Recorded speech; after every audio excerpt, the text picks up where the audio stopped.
In the meantime, I'm taking a lot of time off and, doing things that people who get time off do. At least I will be shortly, as soon as the summer heat leaves the desert. Now, I've got a pretty cool announcement coming up for you about a kind of a secret website that I'm going to introduce you to. So I want you to get a pencil and a paper.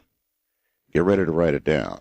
In the meantime, tonight's webcam photograph, I should let you know that both of the new bells, Tower Bell, our little bird, and Dusty Bell, are both doing swimmingly.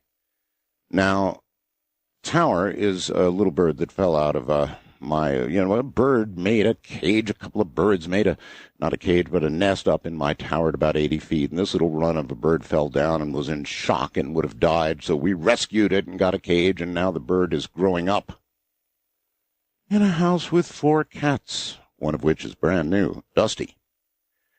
Now, Dusty, you see that photograph, that Glad box there? We have spent, I don't know how much on cat toys, but that happens to be by far, Dusty's favorite toy. Dusty is about to grow out of it, and you can see that picture taken, I think, day before yesterday. You can see Dusty has grown to the point where she can barely fit in, but she still wiggles into that box, and it's her favorite toy, and it cost what? Just about nothing. Absolutely nothing. All right, here comes my announcement. Now, as many of you know, because I have talked about it over the years, I'm an amateur ham radio operator, and I thought as a way to get people interested in amateur radio, something we very much need to do these days, we would introduce you to how it sounds. So what I did was I took a transceiver and put it at KNYE, and then I put an antenna about 100 feet up on the tower, and then I took the output of that transceiver and I streamed it on the web so that you can actually listen to the frequency that I operate on during the week. Frequently late at night. I'm never going to change. I'm a night owl. So anyway, I found this wonderful guy named Bob who runs a site called smeter.net. Now, that is www. The letter S and then meter, meter.net. www.smeter.net. And Bob takes the output of my stream and then streams it out to the rest of the world. Now, there are about 100 current slots available, or slightly more, and people can actually listen to the frequency that I operate on with a whole group, a whole spectrum of people from... There's very interesting people on there, ranging from people who are physicists and ham radio operators as well, to teachers, to school bus drivers, to you name it. I mean, there's just, a whole spectrum, and then there's some bad guys, too. And so it's a wild, woolly, anything-goes kind of frequency, kind of like this one, the one you're listening to right now. Anyway, I thought I would open it up and give everybody an idea of what ham radio sounded like. Now, Bob runs this wonderful site that streams not just my receiver located here in Pahrump, Nevada, but several others as well, and it allows you to sort of listen into the world of shortwave, and we think in that way you may sort of build an interest and then eventually want to be on there yourself. So once again, it is www.s, the letter S, and then meter, meter.net, www.smeter.net. And I'll mention that again as the show continues. But most nights, most days, matter of fact, actually what we do is we record the period between 8 o'clock at night and 4 o'clock in the morning Pacific time. Then we play it back twice, covering the 24 hours of the day. And that can be heard on what's called the Pahrump receiver. That one I built down at the radio station, KNYE-FM, our alma mater, wonderful little radio station here in Pahrump, Nevada on 95.1, plug. So, by all means, pick a time, and if it's full, just wait. You'll be able to get in later. There's only about 100 people going to be able to get in there at any given time. and I know they're going to get rushed. Very quickly, I do have another surprise coming up. In fact, let me read this to you, and we'll cover the news. JC, how many of you know of the fellow named JC? I think this is real because I got an email from somebody calling themselves Edna Pringle. And I don't know who Edna is. It may be JC's biblical, partner, or I don't know. But I've had these before, and it reads real. It says, JC demands his time. It's been almost 10 years. That's YEERS. Since you let him talk to the audience. How dareth you? JC will grant you, get that, JC will grant you 1 hour to discuss his views on the new revelation, the spelling here, the war on media porn, global, GLONAL, global warming, and hell heating up. Hell and how people will be eaten by the devil. I wonder if he means eaten or beaten. Eaten by the devil over, ABD over. The Canadian Declaration of War on American Values. Degenerate authors. The truth about George Norrie. Evil cats. And the Antichrist will be named. Do you have the guts, Bell? Let's see. Then there's one more here. Mr. Bell, we have sent you the phone number. This is a clamp safe house, whatever in the hell that is. JC will be down from his mountain compound to take the call. Do not harass this number. Do not give it, GIB, give it out to telemarketers, or even worse, George Norrie or Mike Siegel. JC want full honors as guest. You will play our national anthem. And darn it, stand up. Be warned. JC says that he has tried to be kind, tried to be nice all these years, softly tried to ply you away from sin and destroying America. Well, Bell, no more Mr. Nice Guy. JC knows we're going to do this the hard way. So be ready for spiritual combat. The gloves come off. When, Bell? When? So, unless I lost the number, the paper with the number on it. I got it. I'll try that here in a minute.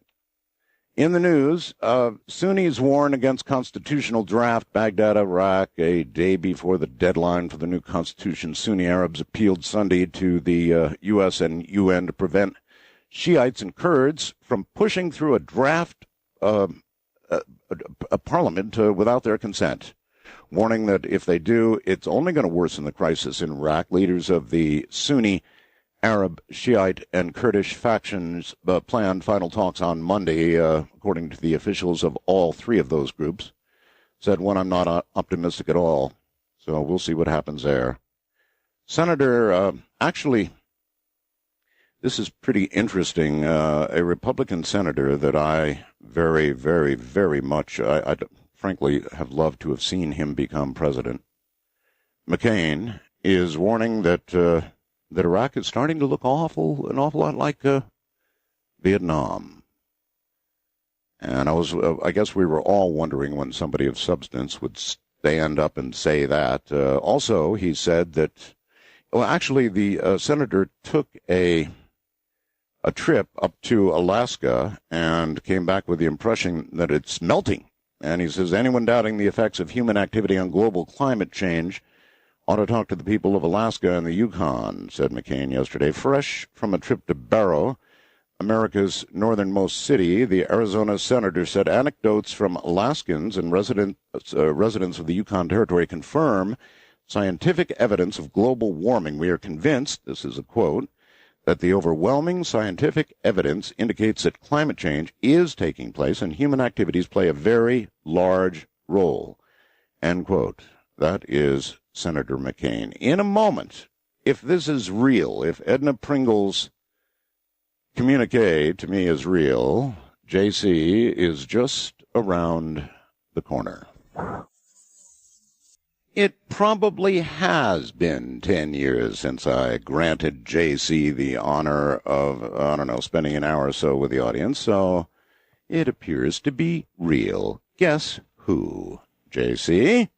It is I, J.C. Webster III, and you did not introduce me correctly, Mr. Bell. As usual, you are disrespecting me. There was nothing at all. Insultation. Insultation. There's nothing in this communique about the way you should be introduced. I should be introduced as the bringer of the new revelation, God's 10-star general in the war against media pornography. Okay, well, let's find out exactly what this new revelation is. What do you mean? God is angry.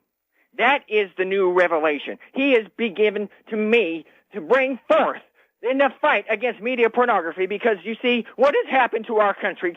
This God built this nation as his house, and his house has been overrun with media pornographers, degenerates. When our founding fathers fled those crazies in Europe because they wanted to get away from their decadent evil ways, they came here, and God built a place in the wilderness for them, and his house has been overrun. And God, he tried to send his son. He tried to give us an easy way out. He tried to help us. Jay-Z, obviously you and Edna have a computer, or you could not have sent me this demand, right? You have a computer. We have access, and that's another thing I want to talk about. Well, now, before you get off on that, look, JC, if you have a computer, that means that you get all kinds of email with porn in it, right? Yes, and that's what I want to talk about, is your filthy listeners have been sending so much filthy pornography. My listeners have been... Yes. Really? They have. I recall that we published on the website several years ago a couple of email communiques from Edna Pringle. You had the guts to put the new commandments on your website. And we are still getting pornography. Is Edna Pringle your biblical mate? No, she is not my mate. How dare you? Well, you didn't explain then. In what relationship to you is Edna Pringle? A servant. A woman in her place who knows where her place is, and that is at the feet of the man who is bringing down the new revelation. She is at the feet of the general for God's war on pornography. Is my servant. Is Edna listening to all of this right now? No, I am angry at Edna. For? Because I'm not going to get into the details, but she seems to think that she wants to go off and find another man, and she has been questioning me. What in heaven's name could have brought her to a decision like that?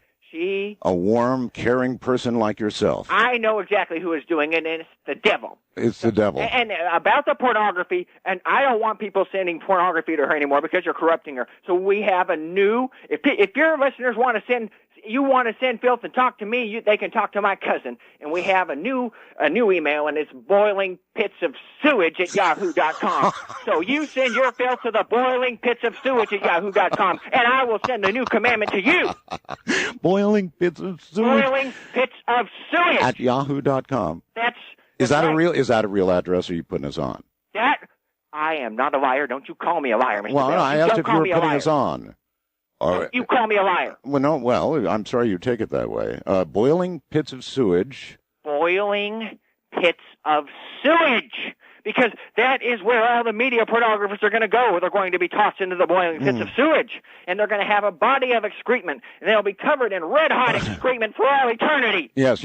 Look, global warming, GLONAL warming. Global warming. Well, Edna wrote this. Well, that's right, because I do not encourage my followers or anybody or perhaps to you wrote get into book learning. Book learning is evil. Perhaps you wrote this.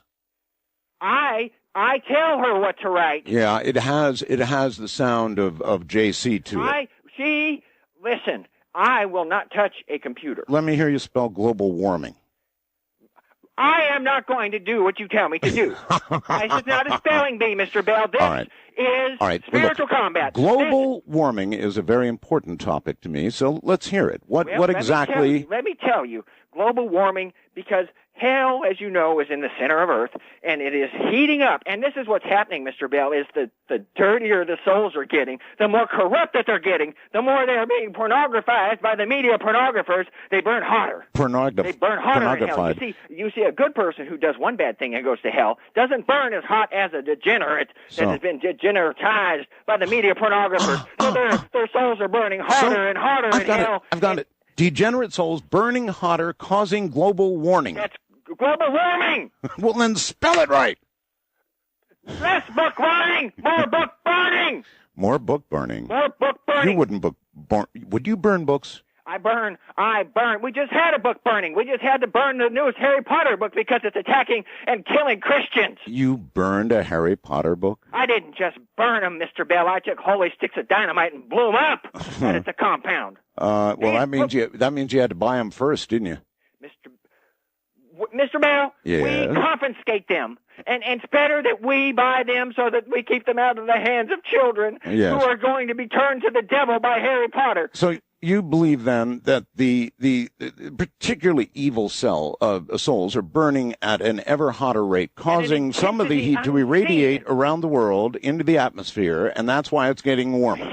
The throbbing heat of hell is radiating out, and people can feel it, and that's why volcanoes are going off, and that's why the hot spots you're talking about are going off, and tsunamis and earthquakes. And plagues and floods and fires. It's because those evil, corrupted souls that the devil wants so badly. The filthier the sinner, the hotter the burn. Why, J.C., do you think that I am personally involved with the devil? I've always wondered about Mr. Bell, that. Yes? You are simply the most dangerous man in America. And in what way? You have created an intellectual tower of Babel with your radio program.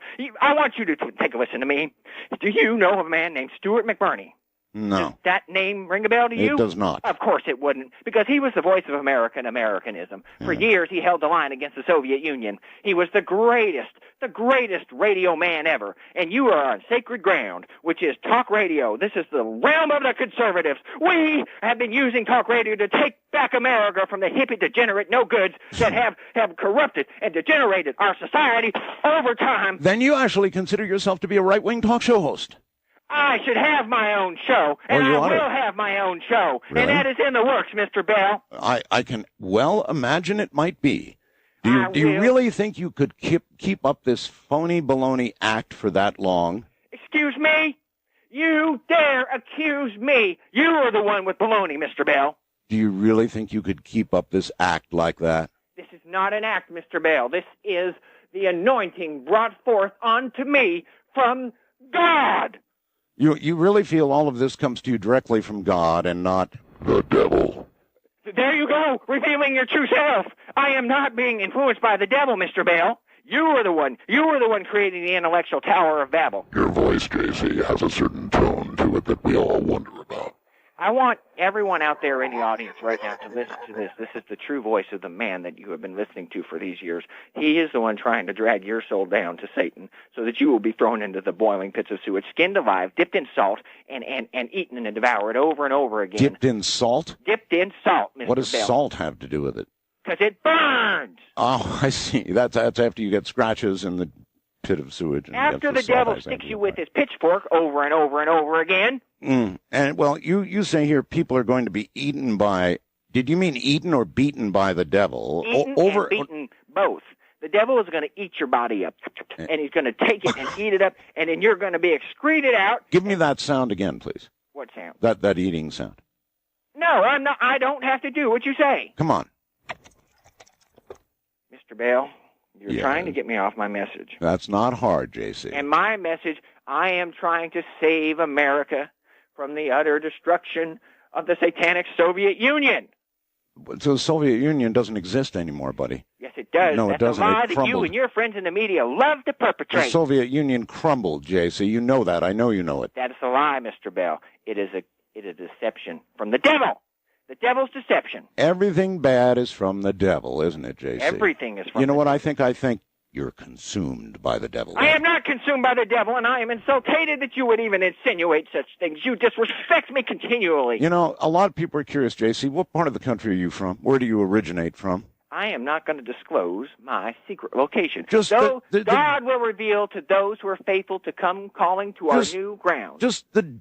Well, how can all these people come if they don't know where you are? God's going to tell them. He's going to speak to the hearts of the faithful. Is that right? We are going to be relocating anyway to a new compound in Idaho. Cute little furry cats. They're beautiful. Look Cats at are demonic creatures, Mr. Bell. Say what? They are lycanthropes, demons in disguise. They are not. Yes, they are. They are the sweetest little fur balls you'll ever want to meet. They're evil. No. If you think cats are evil, JC, then let me tell you, brother, you're evil. Cats are evil because they steal souls, and they are the familiars of Satanists. Now, let me tell you, you're still disrespecting me. You're not allowing me to make my points about media pornography. And one of your points was evil cats. Yes, devil cats, demons. They hide themselves in the appearance of what they look there. They try to look like these innocent, furry little things, but they're really demons. And they really are. They're evil. You look at their eyes, and they look at you, and they just want to devour you, and they want to steal your soul. I've got one cat right now on my compound that I have been chasing for the better part of a year. You know what? I think you're overly sensitive on this whole pornography issue. Now, maybe it would be true, JC, that you, in your idle time, look at what? I bet. In my idle time, I review all manner of I knew it. I knew it. Well, you are trying to insinuate that I would enjoy media pornography. If I have to review a Larry Flynn magazine, I do not enjoy it one bit. I have to know the enemy, and I'm going to tell you, there's more to media pornography than dirty pictures of naked people. I'm going to make a point here right now because you need to hear this. And every moment that you see it wounds your soul, JC, right? It can't harm me because I'm praying against it. God has charged me with this work. God has charged and given me the energy, the power. God, when so it's like you're praying against it, but you're looking at it going, oh yeah, right? Yeah. Your program, the vomitorium of ideas in your program makes me sick. To insinuate that I would sit there and enjoy it makes me sick. Draws millions of men out of church, and that's football. And I'm going to tell you exactly how evil football is. What is wrong with football? Football is a homosexual ritual. Oh, for God's sake. Let me tell you why. Because anytime you've got a man who's putting his hands on the backside of another man like that, and what that is a simulation of the homosexual consummation, and the ball, the football represents the birth. It's a mockery of birth. It represents the homosexual self, which is then given to the quarterback, who is usually the best-looking one on the team, and he takes that homosexual self, and he looks out among the field of other men who will receive and take his homosexuality, and he sends it to him, and with the intention of taking it into sacred ground, the sacred space of America and the family and values. Now, America has taken a more tolerant attitude toward homosexuality, certainly in the last few decades. Unfortunately, with queer guys trying to turn straight guys queer. And you don't join in on that, I take it. I hate homosexuals. Is that clear? All right, yeah, it's clear. First-time caller line, you're on the air with JC. Hello, is this me? Yeah, that's only you know that for sure, but it really sounds like you, yes. Good deal. I appreciate taking my call. Yeah, where are you? This is Adam from Decatur, Illinois. And why in God's name are you calling JC? Well, I wanted to tell him I really appreciate him coming on the air, and I enjoy a good laugh every once in a while, and I was wanting to ask him. A good laugh? What are you laughing at the new revelation? You laugh at God? Listen to me, you degenerate. You have no right to laugh at God. I was laughing at the whole thing, and I wanted to know if you came on the air for an interview or a comedy. Yeah, has it occurred to you, JC, that some people just think this is funny? They think you're a total put-on. Maybe you are. No, because they don't want to believe in the truth and the light and the love of the Lord. I'm bringing love. I'm bringing salvation. Then why do you scream? Then why scream? Why scream? Because you have to scream in order to get people to listen. Sometimes you got to break a few eggs to make an omelet. And that's another thing I want to talk about is the food porn. Food porn? Yes, the gluttony. I've touched on that before. Food porn? Yes. What's food porn? Food porn, the cooking shows where they make food look so delicious and make you want to eat. Gluttony is also a sin, Mr. Bill. Isn't this a basic human This is the same thing. Need? People need to eat, but they don't need to be fatzos. And listen. Am I still on the air? Yeah, you're on the air. Why don't you get him off the air so I can make a point? I'm going to get off the air, and I appreciate it. All right. Have a good morning, caller. Thank you. Point about, make a point. Any point. This is where the satanic Soviet Empire has this elaborate plan, and what they are trying to do is pornography and indulgence. It's more than just dirty, naked pictures of people doing dirty, naked things. It is also food, because, listen, people, like they say, I was born gay. That's what they say. I'm gay. I'm born gay, and that's the way I am, so I have to be that way. You don't believe that? No, I don't. I'll tell you, the only person that was born gay was Satan. This means you're not in favor of gay marriage. absolutely not in favor of gay marriage. That is that is why Canada has declared war on the United States with the recently they are allowing gays to get married in Canada, and that's the that's the evil subversiveness of the Canadian, which is because they can look like you and me. And that constitutes war? A declaration of war on America and America's family values, because they know that the majority of Americans do not support gay marriage. They do not support homosexuality. They don't want them in their communities. They don't want them in their in their churches. They don't want them in their schools. They don't want them in the nation. God doesn't want them. Wildcard line, you're on there with JC. Hey, JC. Oh, hi. I'm sorry. Hey, Art. It's Tim from L.A. Yes. Address me as J.C. Webster III, God's General. Okay. Hey, JC, I know you're for book burning, but does this include, like, burning the Bible? Because you can't spell global warming. Why would I burn the Bible? It seems like you're not doing a very good job. You're an idiot. Shut up. Oh, you shut up, you idiot. Hey, Art. Just shut your mouth. Saying I would burn the Bible. I know where, You're right. He couldn't spell global warming. Art. Less book learning, more book learning. I burn books by life. I know where JC's of Clive Baker and Stephen King. Hold on, JC. You know where JC's what? I know where his countdown is. His what? Well, then you just come on, buddy. Come on down to the compound. It's in Hell, Norway. Come on down. You come on down. Norway. All right. We'll be waiting for you. Go on down and see JC. Come on down. You see how how people would like to meet you, JC? Come on down. They want to be in your presence. You come on down to the compound. If God reveals the location to you, you bring it. Yeah, okay. East of the Rockies, you're on the air with JC. Yeah, that would be me. That's you. Oh. Okay. I hope this is a joke because I'll tell you, if this guy's on the level, he's scary. Okay. Yeah. See, a lot of you scare more people than Ned Dames. Instead of burning them, he needs to learn vocabulary. Hold on, JC, let her speak. The guy's just outrageously nuts, and in a world where we have all kinds of stuff that are going wrong, all that energy being stupid. Come on. Don't you call me stupid, woman. I'll tell you what stupid is you speaking, you trying to have the right to speak. Now let JC, hold it. Let JC respond. Okay. No, hussy. No, don't call names. So JC. I calls them as I sees them. You calls them as you sees them. Well, is that it? Is that as good as it going to get? I mean, I know you have certain feelings about where women ought to be. Okay. Let her speak. Yeah, go right ahead, young lady. You need to get back in your time machine, go back to the dark ages where you belong, sir. No, we need to bring America back. You are We need scary. to bring America because you know back what? to the Unfortunately, there are some time. people out here that are going to take you seriously. We need to bring America back good because we need to bring America correct. back. America was stolen from the Indians to begin with, sir, who were slaughtered wholesale to steal this country. Okay? All right, let him respond. America was originally stolen from the Indians, is what she said. Well, that's a bold-faced lie because it was stolen from God by the devil's people. The red man. Who's red? The devil. I've had enough. Okay, all right. Thank you very much. Have a good morning. Riddance. Goodbye. West of the Rockies, your turn with JC. JC. Hello. Yes, I'm here. Yes, Art. This is Jason calling from Canada. Yes, Jason. And I would really like to know what JC's problem is with Art. Yeah, well, he's had a problem with me for He's years the devil's and years and years. mouthpiece. I don't think he is. That's what he calls is me. the devil's mouthpiece. I don't said think it from so. day JC, one. I think you need to get your head checked out. I think Mr. Art Bell you're is a very Canadian. wonderful I don't have man. to do a damn thing Loves you cats. say. I love cats. And yeah, I bet you do. Pardon me? I bet you do. I do. They're wonderful, you wonderful creatures. You degenerate Canadian. I don't like degenerate Canadians. Anyway, I just wanted to call in and say that JC there, God doesn't come to those who uninvited. If you seek him, he will come to you. You hear that, JC? I don't need a degenerate, filthy, European, decadent Canadian to tell me how God's going to seek people out.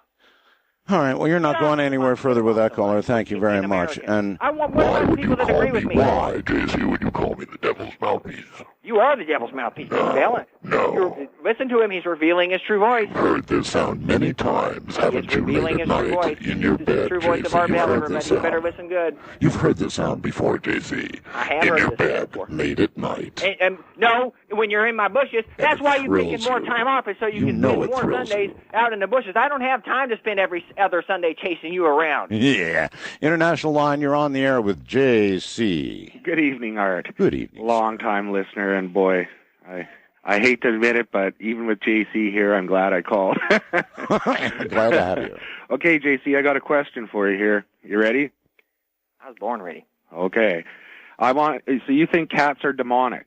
Okay. I know they're demonic. Don't tell me that. Okay, and I respect your judgment, and I'd like to know, I've got a little poodle, an apricot poodle, and, you know, I've seen her doing things that are a little off kilter, and I'm wondering if you know about poodles. Let me ask you about your poodle, because you sound a little funny. Are you going to marry your poodle, since homosexuals can marry each other?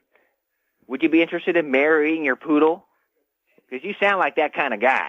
I'm a degenerate. A degenerate? No, I want to know. What do you feel are poodles demonic? Yeah, he just simply wants to know if poodles are demonic like cats, J.C. Poodles? Yes, they are, because they're French. Okay. There you go, caller. Thanks, J.C. Yeah. You have a good night. Be gone. All right, take care. Another thing, Mr. Bell, about Nori. You haven't let me breach the topic of Nori. Yeah, oh, that's right. You were going to say something about George Nori. I was going to give you the truth. I told you this a couple of years ago how he was stealing money from you. How he what? He stole money from you. George Nori did? He stole money, $20 from your wallet. You wonder what happened to it. I revealed it. God's revelation to me. And I'll tell you what, you don't tell him about George Nori's criminal past in the underworld. Yeah, well, that's pretty good, because George Nori's had never been anywhere near my wallet. He's never actually been in Maloney Bell, I know you're all at the compound there together. Really? All at the compound together? Yes, I think don't not. try. You really do have a twisted little mind, you know, and I think it comes from looking at too much of that which you decry. I will not even let you insultate me that way. Insultate me. Where do you get these words? You wrote this, not Edna. East of the Rockies, you're on there with J.C. Good evening, gentlemen. Good evening. J.C., you're doing God's own work. She has got demonic laughter. Yeah, and that laughter is not laughing with you, J.C. Be gone, demon. She's I'll laughing. rebuke you, demon. She's demon laughing laughter. at you. It's the laughter of Satan. There's a big difference. Well, you know what? Thank you so much, listen, because when Judgment you know Day what you're comes, doing. I'm going to be so glad, because I'm going to tell you I told you so. I'm waiting for Judgment Day so I can tell you I told you so. Did you hear that? See, you didn't even hear that, J.C. Quit talking and listen every now and then. She said, it's not the devil that's a problem, or God, it's you, J.C. You are such a little man. Only if you're a sinner. Grow up. You know what? Grow up. Get back in your kitchen and get off the phone. Get off my back, little man. Little man? Who are you calling a little man? You. You're lucky I'm even calling you don't a know man. Me. Hello, J.C. You How are you? honored, I know.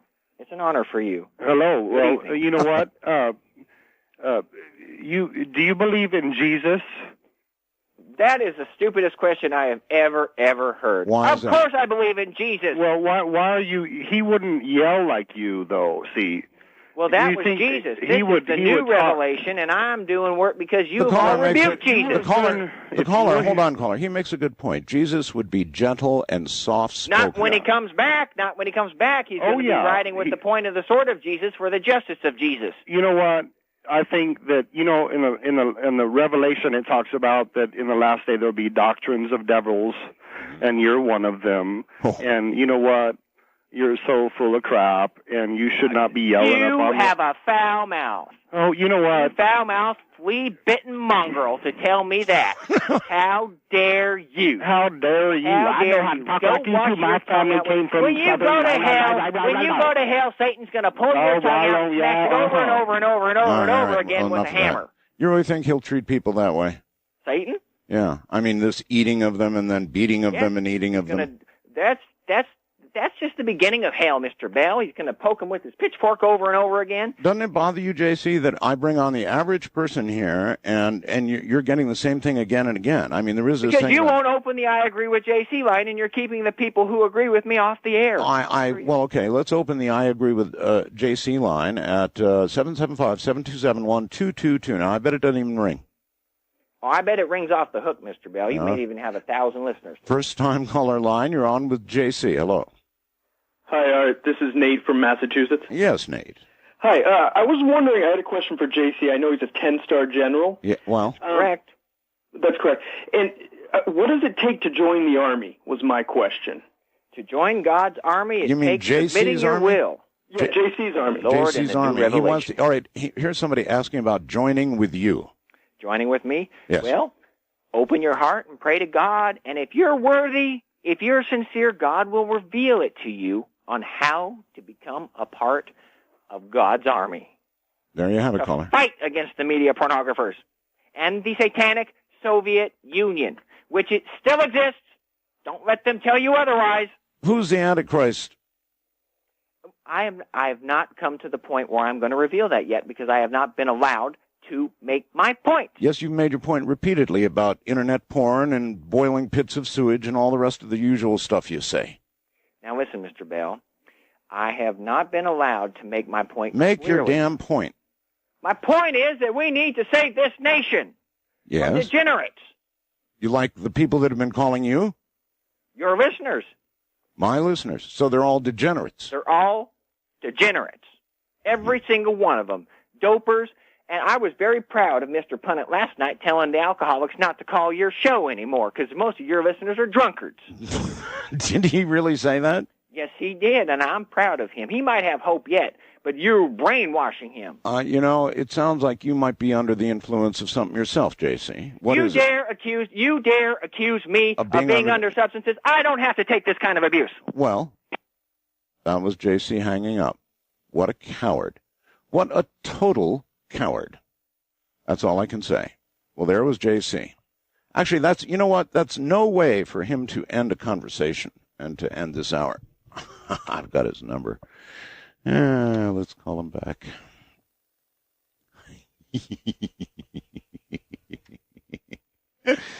Let's see. I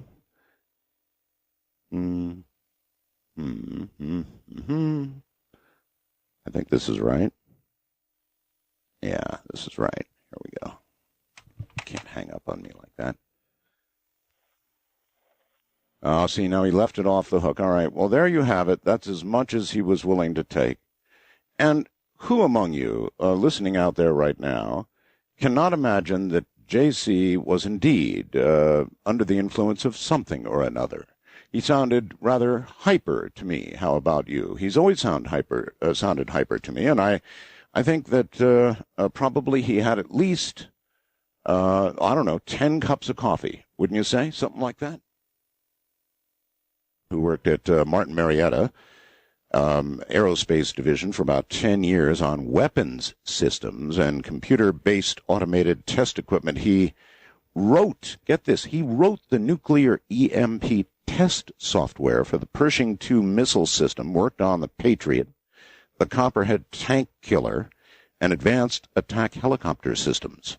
Charles has performed research under grant on nuclear fusion, was knighted, and received a long-term grant for his present research in robotics and artificial intelligence. He has written many technical publications and magazine articles on space, astronomy, the atmosphere, and space resource development. In addition, Charles has also appeared on several television and radio programs over the years. He's a very, very bright guy, and he's made some discoveries about Mars. In a moment, Sir Charles. Sir Charles, welcome back to the program. Well, thank you. A pleasure and a privilege as usual, Art. Yeah, great to have you back on. You're an intelligent guy, and before we dive into the material on Mars, I want to ask a couple of questions about fields you've worked in. America's starving for energy. The pump prices are now, like the top news story everywhere. It's a big deal. You worked on nuclear fusion. Nuclear fusion is one possible answer to some of our problems. So how far have we come with nuclear fusion, and is it, in fact, a possible answer to our looming crisis? It is a possible answer, and there are a number of ways it's going right now.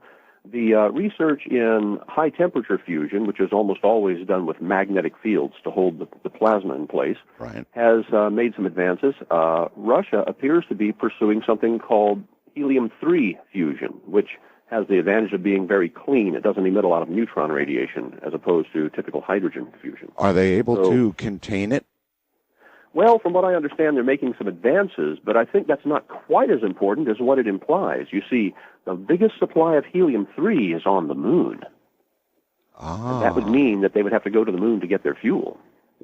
Does anybody have any idea why there is so much helium-3 on the moon as opposed to Earth? I mean, supposedly, the moon was once part of Earth, many people contend, so why would it have a large amount of helium-3? It's because cosmic radiation and particles from the sun and other stars land on the lunar surface and stick to the rocks and soil there. So its origin is not with the moon, but what the moon has collected. That's correct. Huh. Okay, learn something every day. Why is helium-3 that much better? Because when you fuse hydrogen, whatever form of hydrogen you have, typically there's a lot of energy, but also neutron radiation released. Helium-3 fuses cleanly. It doesn't give off a great deal of neutron radiation. In fact, it's referred to as aneutronic because it has such a low radiation level. So it wouldn't make the reactor containment vessels become radioactive over time, as typical hydrogen fusion vessels would. So it has a number of advantages. Do we have deposits of helium-3 on Earth, or are they just very rare, or what? Well, it's extremely rare on Earth because our only source of helium on Earth tends to be from gas mines. We get it from underground. Right. And so that helium has to be sorted out by its isotopes. Certain helium has more or less neutrons on average.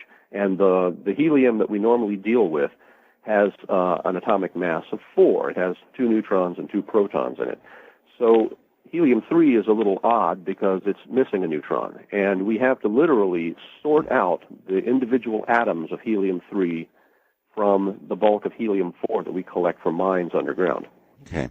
I remember a lot of stories indicating that fusion had only been achieved for a very tiny instant. Is that still the case?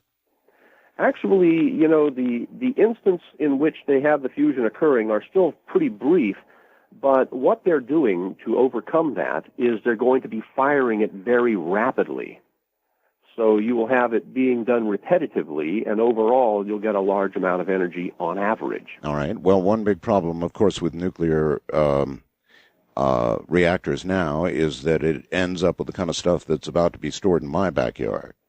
Right. Yes, that would be a problem. If you're using reactors that are fueled with deuterium or tritium or normal hydrogen, then that would be a problem. Over time, the reactor vessels do become radioactive, and they would have to be decommissioned and stored as waste. Well, you actually had, I guess, a grant given to you to work on nuclear fusion. At the point that you finished your work, what had you concluded about its viability? We discovered that there was a definite effect, and that fusion did appear to be occurring in the cells. We were getting a lot more energy out than we were putting in. Mm-hmm. However, that has now changed gears. And, you know, we talked momentarily about sonoluminescence, where they use ultrasound to create fusion through cavitation. That was studied, but it didn't really seem to go very far.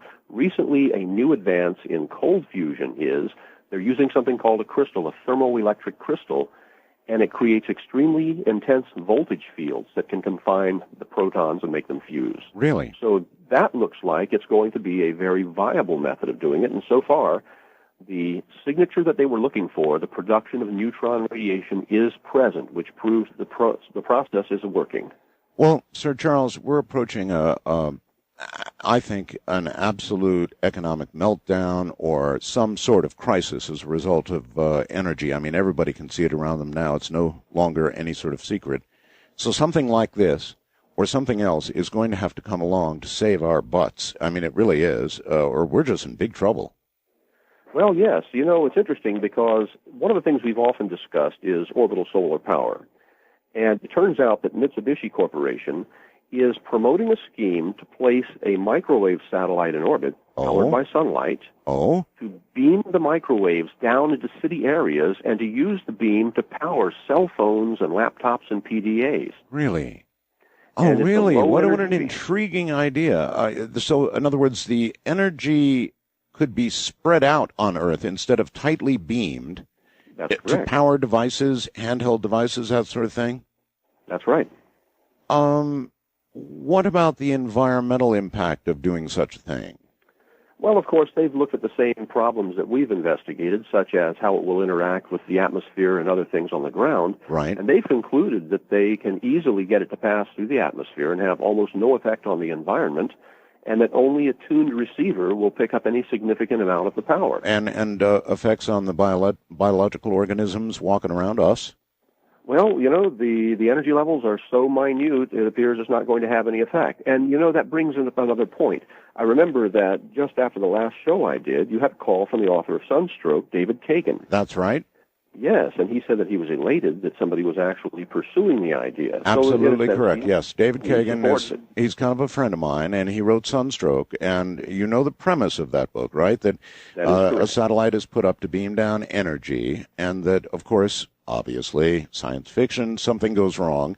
The satellite begins to wander in orbit and turn people into french fries as it goes. Yes, well, what I wanted to point out, and I think he wasn't truly aware of the amount of energy involved. If you have a piece of, let's say, a steak in the microwave, or a piece of meat in the microwave, it would be barbaric to do a steak, but let's say some piece of meat. You generally get an energy level of about 5 watts per square centimeter cooking the meat. There is a thin piece of perforated metal stuck in the glass window of your microwave. And that little piece of perforated metal blocks the signal, and you don't get cooked. Right. It takes very little to block that signal. Of course, you always see the signs that say, users of pacemakers stay away from the microwave. But personally, I've never seen anybody have any difficulty. I've never certainly seen anybody drop dead from having a pacemaker around a microwave. I stand in front of it all the time waiting for my coffee, so... Well, there you go. And so that bit of metal is enough to shield you from any effects, and that's a very energetic beam. By comparison, sunlight would be about 96 milliwatts, or thousandths of a watt per square centimeter. Far less dense, about 50 times less dense than what you're getting from microwaving a piece of meat in the microwave oven. And the microwave power beam from the power satellites would be about 23 milliwatts, 1/4 of that level. So they're seriously considering launching such a satellite. That would mean, folks, that your cell phones, your PDAs, and other small devices would be powered from space. In other words, no more batteries going dead on you in the middle of a phone call, that kind of thing, because you have no battery. That's correct. That's exactly right. That's incredible. That's just the tip of the iceberg, Well, yes. And, of course, the next question is about a Kagan kind of scenario. Is it reasonable, is it economically feasible to put a spacecraft in orbit to collect sunlight and then microwave it back to Earth? The safety part of it we'll put off for a moment. Is it technically and economically feasible? Absolutely. Yes, it is. In fact, I had talked to you about Gene Myers and his efforts to put a system up for his launch system and how we were cooperating about orbital power stations. Yes. And he was speaking in terms of $10 billion for the project over 7 years, but that includes the development of the entire launch system. If you were simply putting up a demonstrator power satellite, you could probably do it for as low as $3 billion if you weren't using reusable hardware. So we're talking about something that's actually quite doable when you consider what it costs to build power plants or gasoline cracking plants to produce fuel. Then you're not far off. In fact, I live in Orlando, and Universal is down here, the theme park, and they spent over $3 billion on their expansion just a few years ago. And that's a theme park. Right. So if you're looking at $3 billion and you look at a theme park or an orbital power system, the choice is clear if you're trying to make money on energy where you're going to go. All right. Give me a few figures. I would be very interested to know, for example, how much power an orbital station could collect, and then I'd be also very interested in how much it could actually deliver. In other words, the efficiency of the transfer. Okay. If you had a station, and typically they quote one the size of Manhattan Island, it would collect roughly enough to be equivalent to about 120 large power plants. And by the time you converted it to electrical power and beamed it to the ground in the form of microwaves, you could collect between 30 and 60 billion watts, depending on your efficiency. So you could replace between 30 and 60 power plants at the bottom line. My God. And you think this could be done for how much money? I believe the first setup could be done in orbit and flying for roughly $3 billion. $3 billion. That would be a demonstrator craft. That's correct, but understand that once it's up there, it provides the economic impetus to complete the system, to build more of them. And once you've got money coming in, people are going to sign on. Anybody who sees an opportunity like this will invest in it. I estimate we could replace 85% of our fuel consumption if we went to orbital solar power. Do we have collectors that are efficient enough now and would withstand the environment of space for a long period of time? Well, it depends on the design. There are two competing designs right now. Solar cells, or photovoltaics, that convert sunlight directly into electricity, actually are a little delicate and a little expensive to make, and they have a limited lifespan. They have about a 20% conversion efficiency. So, in my mind, solar cells really wouldn't be your best bet. If you went to a mechanical system where you actually had steam boilers, collected the sunlight with reflectors and lenses, and actually made steam in space in boilers, and run it through a turbine. That's correct, and you can get about 89% conversion efficiency there. So wait a minute, you're saying the turbine would be in space? That's correct. That's a lot of weight, buddy. Well, actually, no. There are a number of compact turbines in development right now, and you'd be amazed at some of the efficiencies you can get out of them. And they can be made out of very lightweight materials. But not only that, your generators can use some of the new generations of supermagnets, which are extremely lightweight, and get very good efficiencies out of them. So a lot of your mass of copper and iron can be removed by using very intense magnetic fields generated by the new rare earth magnets. And if you wanted to, you could even go to superconductors, which could outperform them even further. So when you come down to it, I did a mass calculation, and typically, for the mass of material that you'd have to orbit for solar cells, you could get about 4 times the power for the equivalent mass in generators and turbines. Now, you mentioned superconductivity. That would perhaps seem practical in the temperatures in space. Yes, and that's an absolutely perfect point. You don't have to cool superconductors once they're down to their operating temperatures if you keep them in the shade. It would take little or no refrigeration for the superconductors to run as long as you didn't hit them with direct sunlight and warm them up. Okay, so that would mean some sort of shield, even there, I guess, huh? That's correct. Well, basically what you would do is you'd put the same sort of cryogenic insulation you use on Earth. You'd have a silver reflector on the front that was opaque to their sunlight, and you'd have a reflector on the back that would keep any earth shine from hitting the thing as well. And once the things had been chilled down, by letting them be exposed to blackness of space, which is basically about 3 degrees Kelvin, extremely cold, then they would reach their operating point and remain there. Boy, that's fascinating. And where do you think such a beam would come back to Earth? If you were in charge of such a project and you had to designate a place where you'd bring it back, now, remember, you've got to keep it fairly near an entrance point for the grid, right? That's true.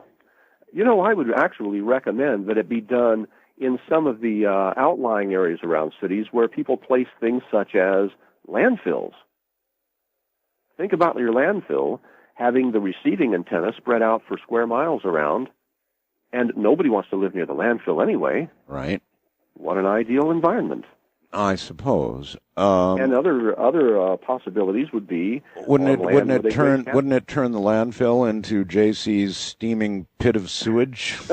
Actually, heating it up or something? No. That's a funny thought, but actually it wouldn't. Remember, the receiving antenna for this thing would operate in the same way that the shield in the door of your microwave oven does. The signal can't get through it. It's absorbed. So it would not affect... That's correct. It wouldn't affect the ground or anything under it. You're really sure of that? Absolutely. I mean, that is the big worry, of course. And that's true. See, you've got two things working on your side. The power density is only a quarter of sunlight. And remember, for the microwave oven, you've got about 5 watts per square centimeter. For this beam, you've got about 0.023. Boy, that's low. Per square centimeter. Yeah. And that same sort of metal shield in the door of your microwave blocks out that 5 watt per square centimeter density. All right. And it's perfectly effective. All right. How big a field of antennas? I'm sorry to be jumping ahead like this, but I'm curious. How big a field of antennas to receive the energy? Typically about a square mile at maximum. That's not so bad. That's really not so bad. And all of this... And keep in mind that you can have numerous receivers fed from the same power station because you can send multiple beams all over the place. Right. This would all be doable in what span of time, Sir Charles?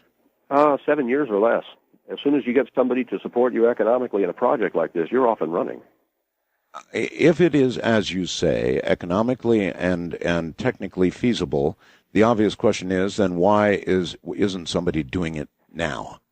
Well, we talked about the fact that launch costs are very expensive. Yes. Gene Meyer's group is working on cutting that way down, and he has been working very closely with a number of investors groups from insurance companies and states as well. By the way, Bob has put a picture of me. You notice I've chosen to put my furry little friends up on my website, but Bob at smeter.net has put a picture of me up there, front page, taken yesterday. So another reason to go to www.smeter.net, SMETER.net, and a picture of me taken yesterday by Ramona. So, now, once again, here is Sir Charles, and again, I don't mean to co-opt this interview into energy, but I'm telling you, my friends and I on shortwave and people everywhere are talking about the price of gasoline. It's leading a lot of the news stories. The barrel of oil keeps going up every day. It's getting a little frightening. And you're saying that economically, technically, this idea of putting a power collector in space is viable. Now, we all know the launch costs are high, and I want to ask you about something that when I heard about it, I laughed, and a lot of people did, this space elevator thing, the idea of creating an elevator into space, into a geosynchronous point, which is, 22,300 miles up. It seems laughable, but I guess it's not. Well, actually, the materials are now being made and experimented with that will make it all possible. Basically, it's a new type of carbon called nanofibers or nanotubes, and this material is so strong that a length of it that was not tapered, just like a standard rope, a length of it 3,400 kilometers long could support its own weight. To give you a comparison, if you had a sisal fiber rope, which is standard rope, it could support a length of itself about 6 kilometers long, and polyethylene rope, the plastic, could support about 18 kilometers of itself. This stuff can support 3,400 kilometers. My God. It's stronger than diamond. Stronger than diamond. Yes, the fibers have been successfully manufactured, and it looks like they have a process for making them in bulk. And that would be fantastic. And this means that we can build a cable strong enough to support its own weight all the way from orbital space down to the ground. Okay, this sounds like Jack and the Beanstalk. How would you begin building this monstrosity? Would you start from the ground, going up? Actually, you'd start from orbit, because you'd put a factory or a manufacturing facility and an assembly plant up in orbit, and then you would start building the cable and extending it toward the ground. And if you just manufactured 4 or 5 kilometers a day, well, in no time at all, the thing would be scraping on the ground, and then you'd anchor it down, and you'd send up your first cable car. It seems, what would hold it? Just the strength. What would hold it up? Is it? Okay, actually, it's much simpler than people might imagine. It's actually in orbit. So the hub of this whole assembly is in orbit, just as any satellite would be. And if we place it in orbit above the equator at the geostationary point, yes, and that is, as you said, 22,300 miles up, then it would not move with relation to the ground. Right. And so as you start extending the cable, one length of cable would go downward toward the Earth, another length would go outward, holding a counterweight.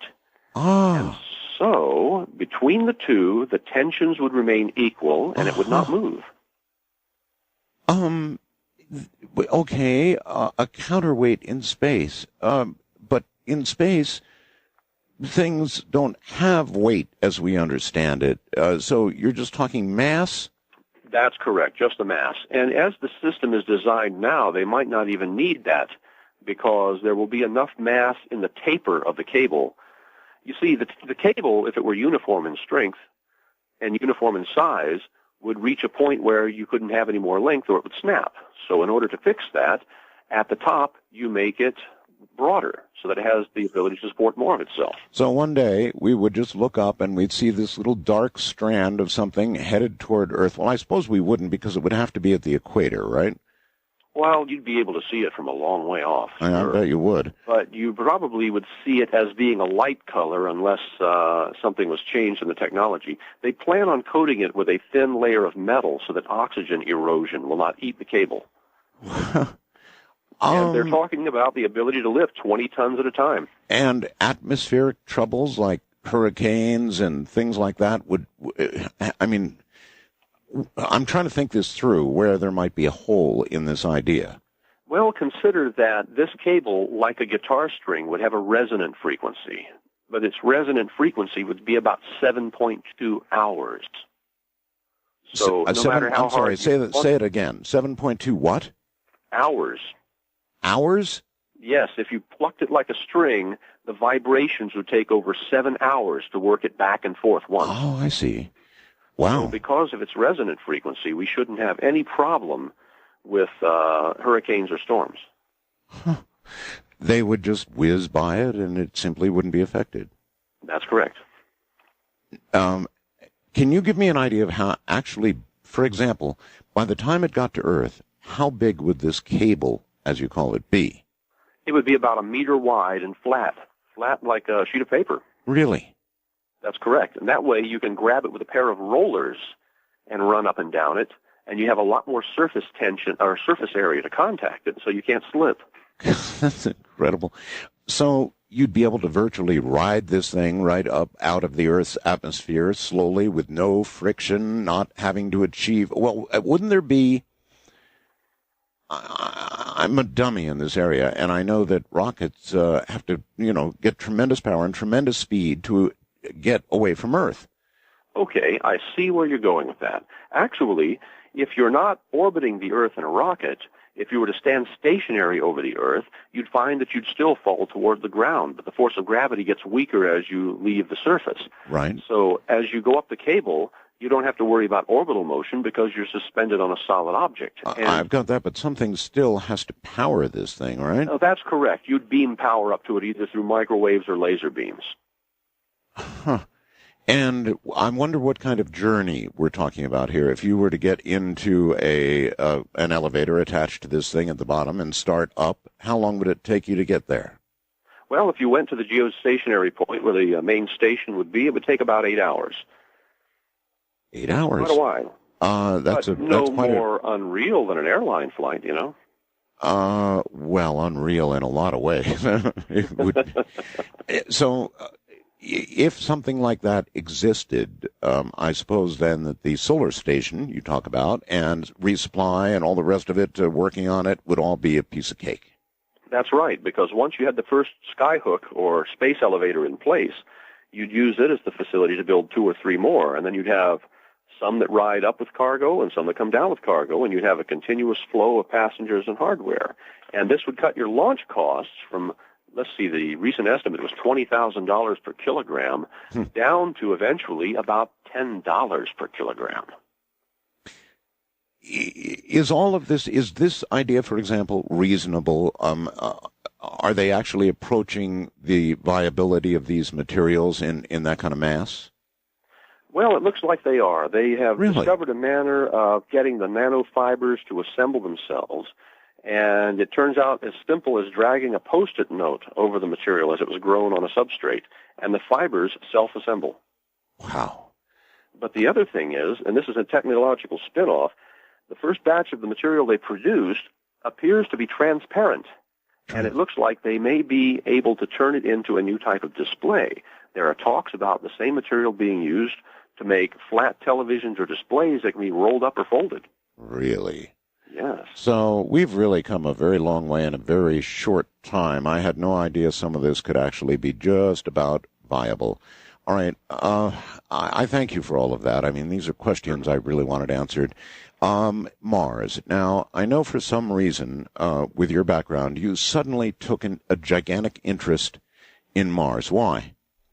It's just been such an interesting place, and there were so many things I learned as a kid about the solar system that just kept me wanting to learn. And in technology, particularly in aerospace and in science, the more things you learn, the more tools you have in your arsenal to solve problems with. And it just sort of naturally was an outgrowth for me. Being in aerospace, everything you learn about space in general tends to have a relationship to what you're doing. So Mars has always been a fascinating place to me. All right. Skipping to the chase, you have looked at Mars really hard. What would be the headline that you would write about what you found on Mars? That Mars is a fossil planet, and life was common throughout both Mars and Earth at the same times. But not only that, we now know where the water is. And that's the big thing right now. Why is there water at all on Mars? Because all the planets in our solar system were formed out of the same material and at the same time, and their chemistries were similar. And the gases known as ammonia and methane, and of course water vapor, were trapped inside the molten material that the planets were made of. So water is in the mix underground. It's the product of ammonia and methane being broken down in molten rock. It gets cooked into water and petroleum, carbon dioxide, and nitrogen. So our oceans, our petroleum, and our atmospheres all come from that same source. Are we to imagine that at one time on Mars there were oceans, much as there are here on Earth now? Indeed. It looks as if the whole planet were covered by water at some point. The whole planet? It must have undergone ice ages as well as our world. And so at this point, the areas that the two rovers are looking at presently, Gusev Crater and Meridiani Planum, were both estimated to be at least a meter deep in water. They're about the same elevation. And Mars doesn't have its continents moving around. There's no tectonic activity. So we know the altitudes of those areas must have remained constant for many millions of years, possibly billions.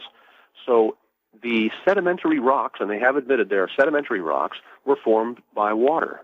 So minerals were being eroded in the weather and deposited in this water. And now, as you look at those areas, you see all of these huge polygons and all these spherules. The water was lost because of its weaker gravity and thin atmosphere, but there's still water underground, and there's still water. But wait, ice. If there was at once water on Mars, then something must have changed. You said its gravity, its atmosphere. At one time, they were sufficient to hold the water, so what happened? Well, we both started out, Earth, Mars, and in fact Venus as well, started out with very thick atmospheres. Venus still has a great deal of it. Earth had an atmosphere about 250 times as dense as the atmosphere we have today, and its gravity wasn't sufficient to hold it, and it bled off, fortunately, over the many billions of years. Mars started with roughly the same amount of atmosphere by all accounts that we can tell from the chemistry and the materials it was from, yes. But because its atmosphere was held by its gravity much less strongly, it was lost to space, and when the atmosphere goes, the water starts to go. So it slowly leaked out. That's right. It all leaked away because Mars only has about one-third of the gravity, 38% of the gravity the Earth has. By the way, skipping backward for 1 second, I've received, a lot of emails from people, and first they've seemed laughable, Sir Charles, but they said, every time we launch a spacecraft, we lose something. I mean, it's like, bursting through a balloon or something temporarily, and we lose a little of our own atmosphere or lose something or another. I get these emails. There is some truth to that, isn't there? Well, there's a little bit of material loss, but it is absolutely minuscule. There's material falling to Earth just as well. But our atmosphere is being replenished, and this is a very interesting thing that you brought this up, and this is very interesting for people to know. Volcanoes replenish our atmosphere and our water. Did you know that the material that comes out of volcanoes is average about 70% water? No, I didn't know that. Yes, in fact, some volcanoes have as much as 97% water coming out of its exhaust. Momotombo has 97.1% as measured in 1994. Kilauea in Hawaii puts out about 37.1% water in its eruptions. This is why lava often explodes. It's loaded with water, and this water is flashed to steam when the pressure is released from the lava, and it explodes. And there's no volcanoes on Mars, right? Well, there are some volcanoes. They're very large volcanoes. In fact, the largest volcano known in the solar system, Olympus Mons, is on Mars.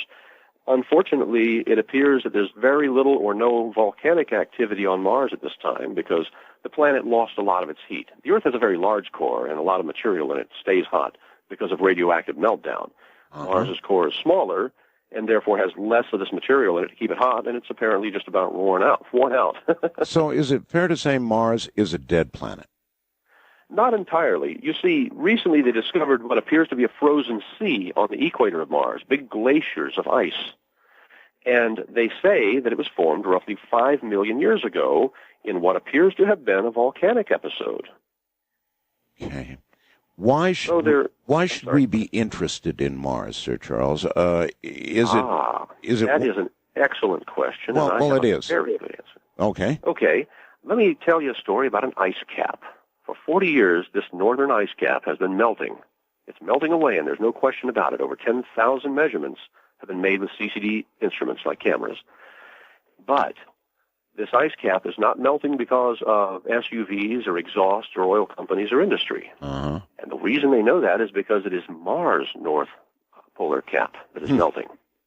So somehow, both Earth and Mars appear to be undergoing a phase of global warming simultaneously. That's very interesting. I did see a story on global warming on Mars, and apparently it's moving at a faster rate than it is here on Earth. And that indicates that it has to have a common source, most likely, and that would be the sun. That would indeed be the sun. And the report was made by the Astronomical League at the Alcon Expo 2005. They had a conference in Kansas City just last week. Okay.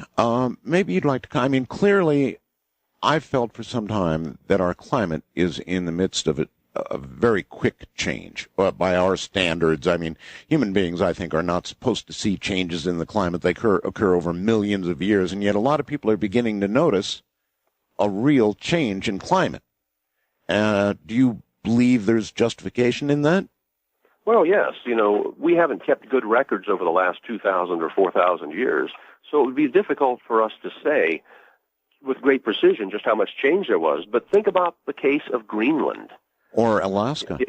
Well, yes, Greenland wasn't named Greenland just because somebody was thinking wishfully. It was actually green just 1,000 years ago.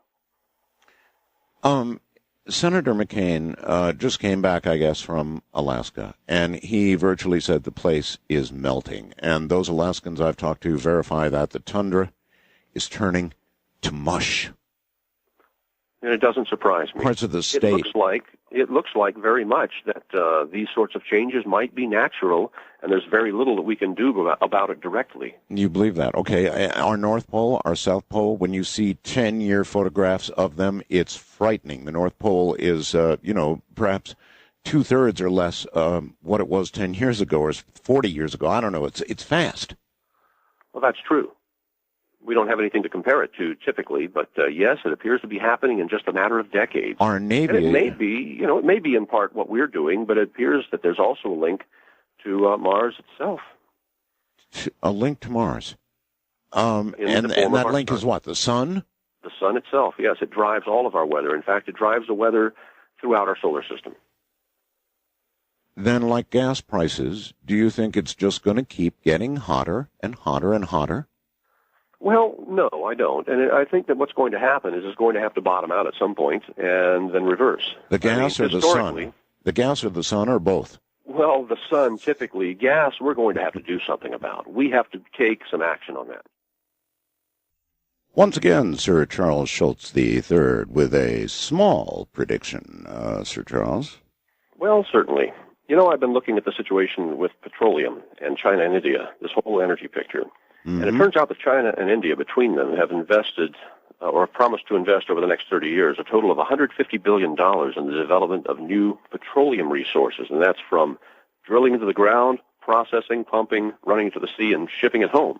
Now, half of the world's oil supply resides in Alberta, Canada, of all places, and it's in the form, unfortunately, of tar sands. There's 1.3 trillion barrels there. So it's been uneconomical up to now to do anything with it. Is it now? Oh, now it is economical. And here's my prediction. I'm going to predict that China will attempt to buy into the Alberta tar sands. Oh, really? And and you're saying now at the price we've for a barrel of oil, it's now economical to convert this into petroleum. It certainly is.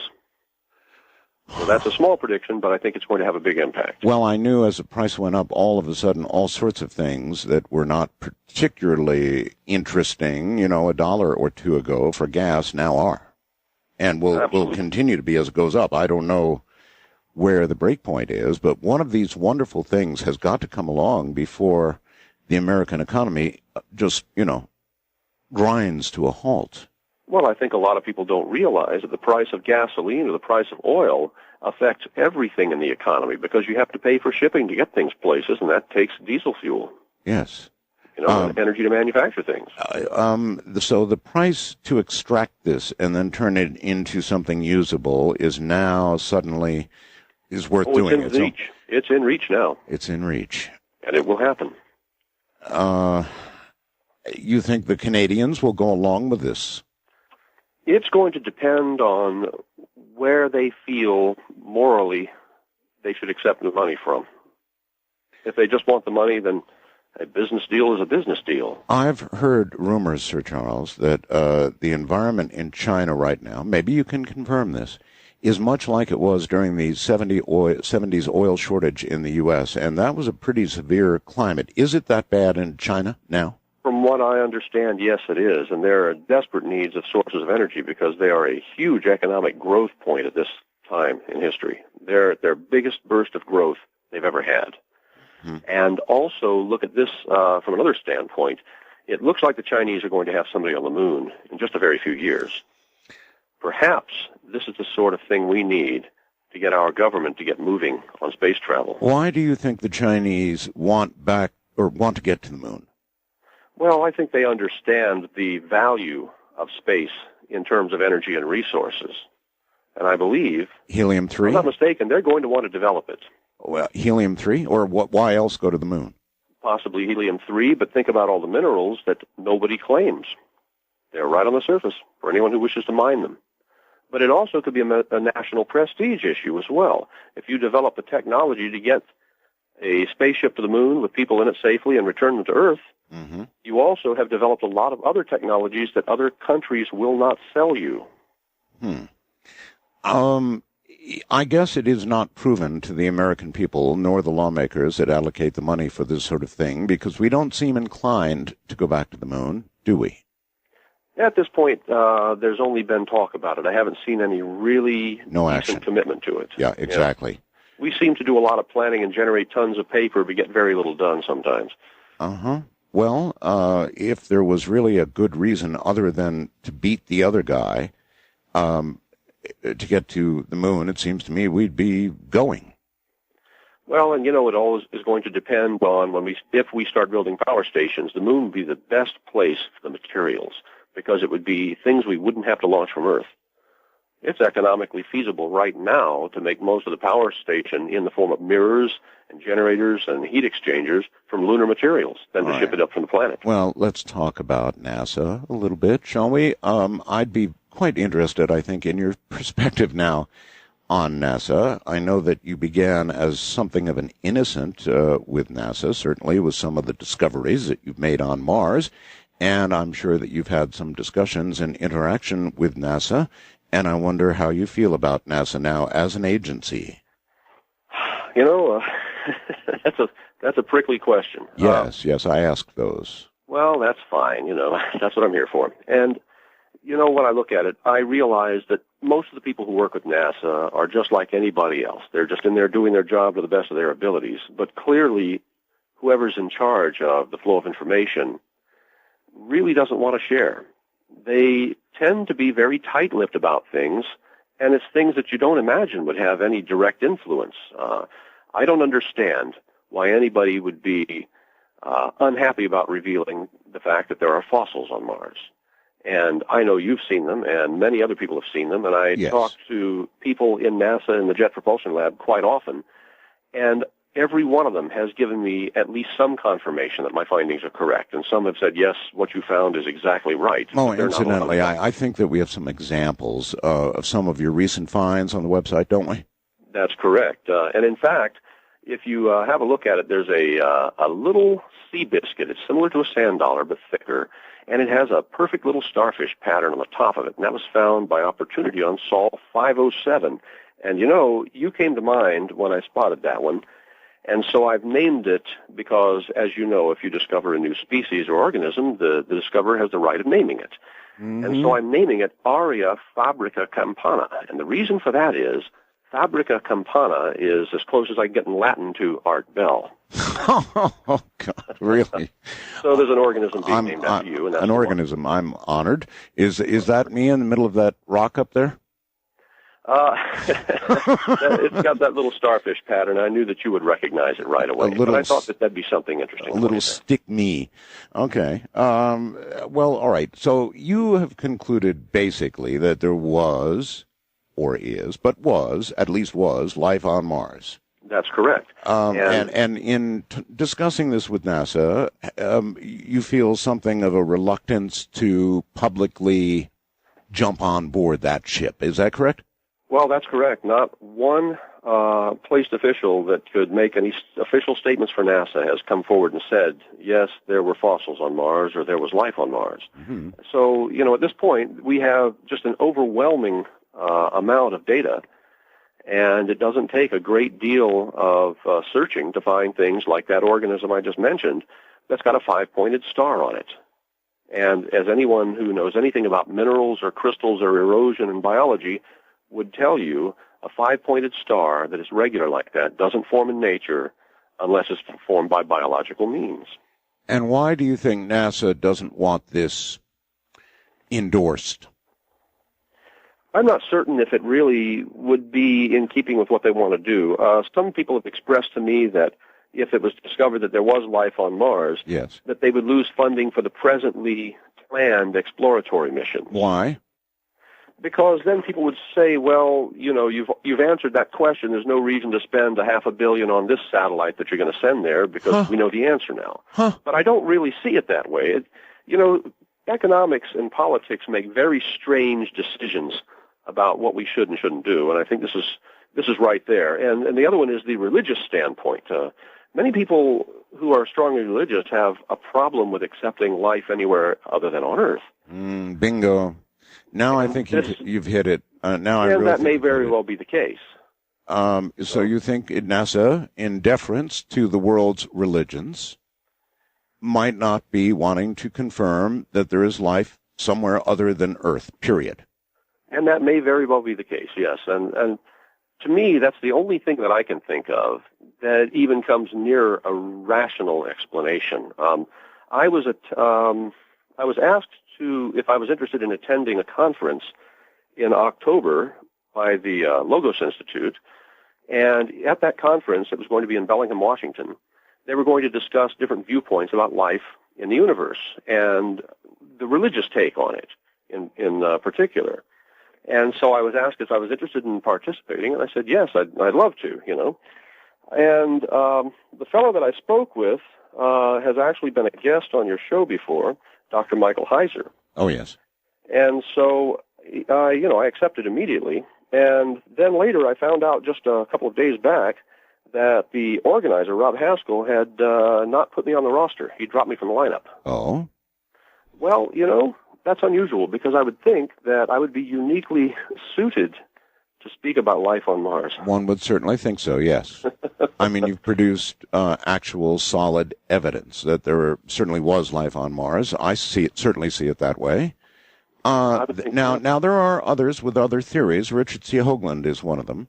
And he thinks that there is some great darker matter to all of this, that NASA is well aware of not only life on Mars, but the fact that at one time there was intelligent life on Mars. Have you locked out that one, or do you wonder about it?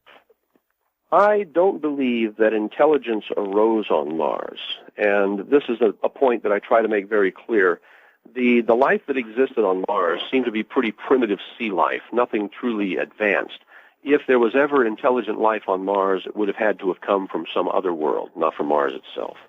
Well, that, of course, is also possible. And that's true. That's a very good possibility that now that we know there's life on Mars as well as on the Earth, or was at least, we're certain of that, it would tell you that there should be life throughout our universe, and there could be billions of worlds with life. And, intelligence is another question. We don't know how common intelligence is. We've only got, the examples of humanity on Earth and some other near misses in the terms of other animals, such as chimpanzees and dolphins. But intelligence on other planets is another question entirely. We don't see any signs of that yet. Well, we don't. I mean, we've got SETI, and some of the SETI officials will frankly tell you if in another, at least 50 years, and I think it could be sooner than that, they don't find something, then, there's a legitimate question there about whether there is something. Well, that's another interesting point, too. Notice that as we have moved from analog to digital technology, what we transmit by radio has changed very dramatically. In many cases, if you pick up a radio signal, and it could be voice or data or anything, you can't decode it without a certain specific key or a frame. That's right, yes. Now, it has been suggested that up to 1/4 of the radio noise we receive from the sky could in fact be mixed digital signals from all over. And without the key, would be unable to decode it. And we just don't have the key yet. So we could be bathed in alien signals and not be aware of it because we don't have the key to decode it, or the framing. Is that a current pursuit of SETI? I mean, that's such a fascinating concept that it really is all around us, and we simply have not provided the encryption key yet to unlock it. That's such a fascinating idea. And actually, it isn't a key. It isn't a pursuit of SETI because they concentrate on a specific set of frequencies very near the water hole. Yes. Their term for it. Yes. And so we don't broadcast on that frequency or that set of frequencies, and to assume that other intelligences would, why do we make that assumption? They would be broadcasting all over the band just as we do. Spread spectrum. That's right. And with spread spectrum, folks, means that a frequency is hopping around at what would seem like a random rate, making it totally impossible to track the signal and therefore extract any intelligence from it. And Sir Charles is talking about the fact that actually the signals could be all around us right now, and we simply don't have the key. Wouldn't that be a reasonable pursuit for some of the computers at SETI? Well, it could. And Fourier analysis, which is a special type of mathematical analysis dealing with frequencies and time and energy, might be able to tell us whether or not this is the case. But understand that they're only looking at a very narrow band of frequencies and not at these other signals. But we've got a disadvantage as well. Our environment around us is very, very noisy. So it would be next to impossible to sort out what was being generated by our machinery and technology versus what was actually coming from space. Well, it would be nice to know somebody's going to go to work on that because it sounds so logical. I'm going to have to give that one some serious thought. Have you been contacted at all, Sir Charles, by anybody within the government? Forget NASA for a moment, but any other area of the government? Well, it's good you ask that. I have not been directly connected, but my website, as you know, most websites do record the types of visitors and how often. Yes. And I get some regular visitors that would probably astound people to know about. Any given day, I get somewhere between 5 and 40% of government and military hits on my site. No kidding. Between 5 and 40%. Some of the regulars, and I wasn't going to name names, but I think I'm going to do that now. Yeah. Some of the regulars who visit my site are Lockheed Martin Corporation, Boeing, Lear, Virgin, NASA, JPL, Orbital Sciences, Rocketdyne, and Vandenberg Air Force Base, for instance. My goodness. I get regular hits from the Department of Defense, and not just in this country, from Canada, the Department of National Defense, D&D, and the Australian Department of Defense, the Department of Defense Information Systems Center, the National Security Agency, Foreign Technologies Division, Army, Air Force, Navy, Defense Mapping Agencies, Naval Warfare Centers, Army Special Ops Commands. That's almost the whole group. I mean, you could go on and on, but that's all government. My gosh. Oh, that's just the tip of the iceberg. And why do you think they're there, Sir Charles? Well, I can see what pages they're looking at, and that's interesting because they're downloading, in particular, the organisms. They're making copies of the organisms. The Centers for Disease Control, the Mayo Clinic, Johns Hopkins, and the National Institute of Health each spent roughly a week on my page looking at every single organism that I had posted on my site. I'll be damned. But now there's an interesting byproduct of this.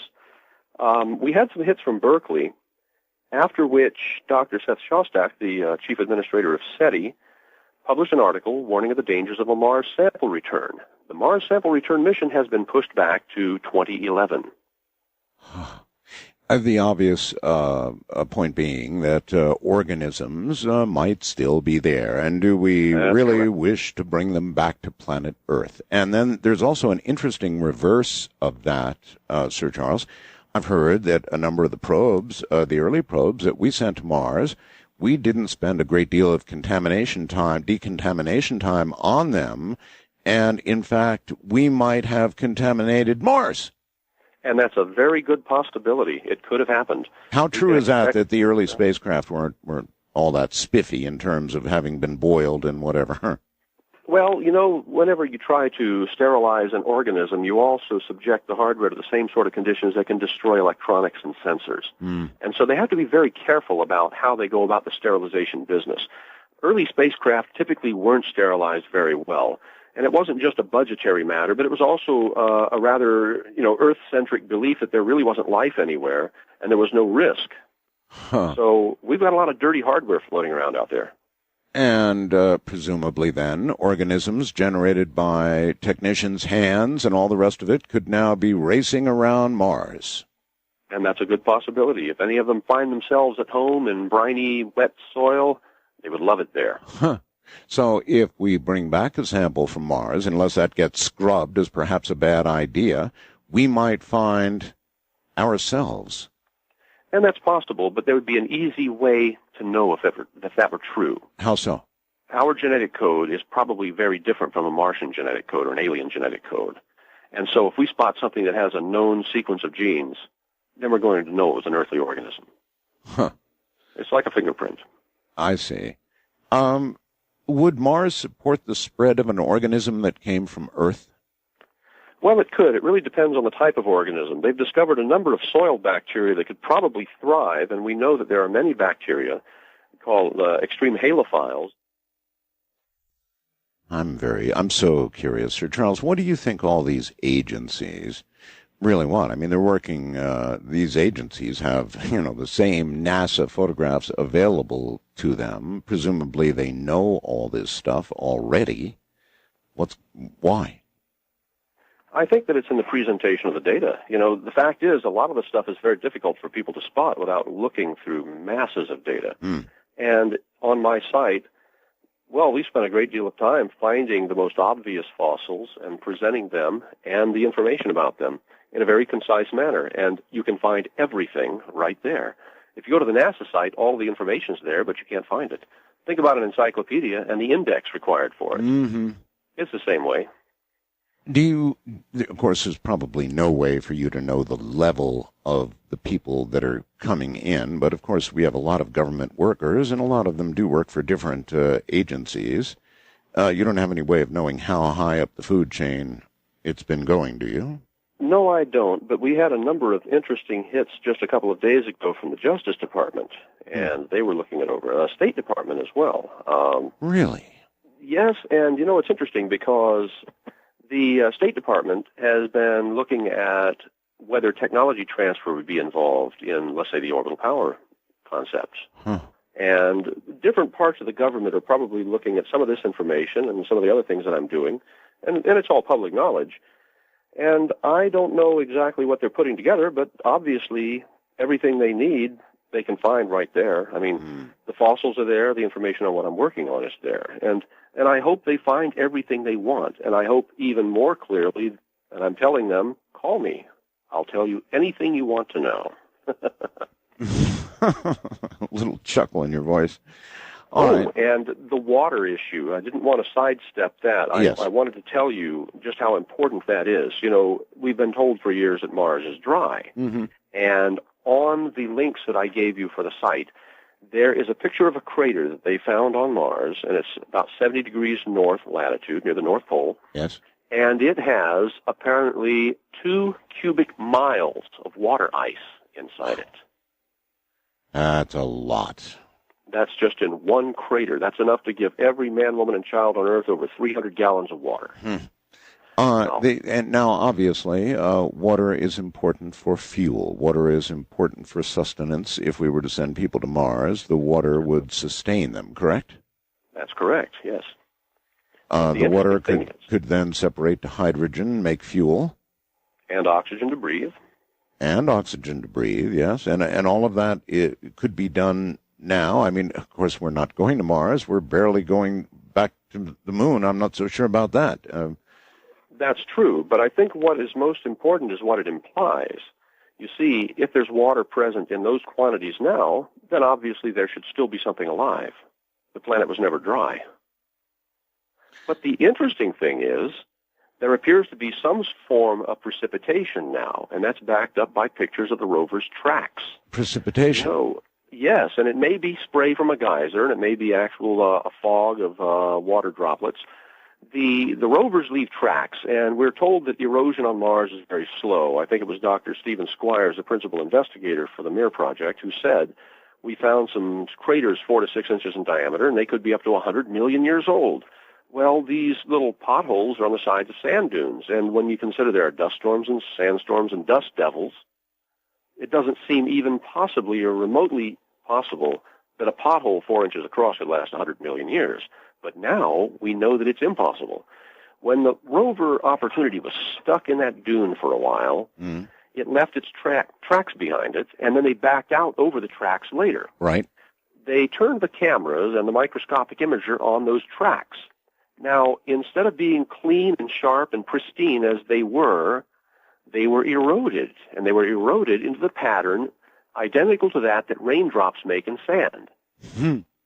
And this happened over the space of 1 to 2 weeks. But more important, if you've ever seen rocks on a sand pile, when the rain falls, the rocks are left on pillars of sand. Right. They stand upright.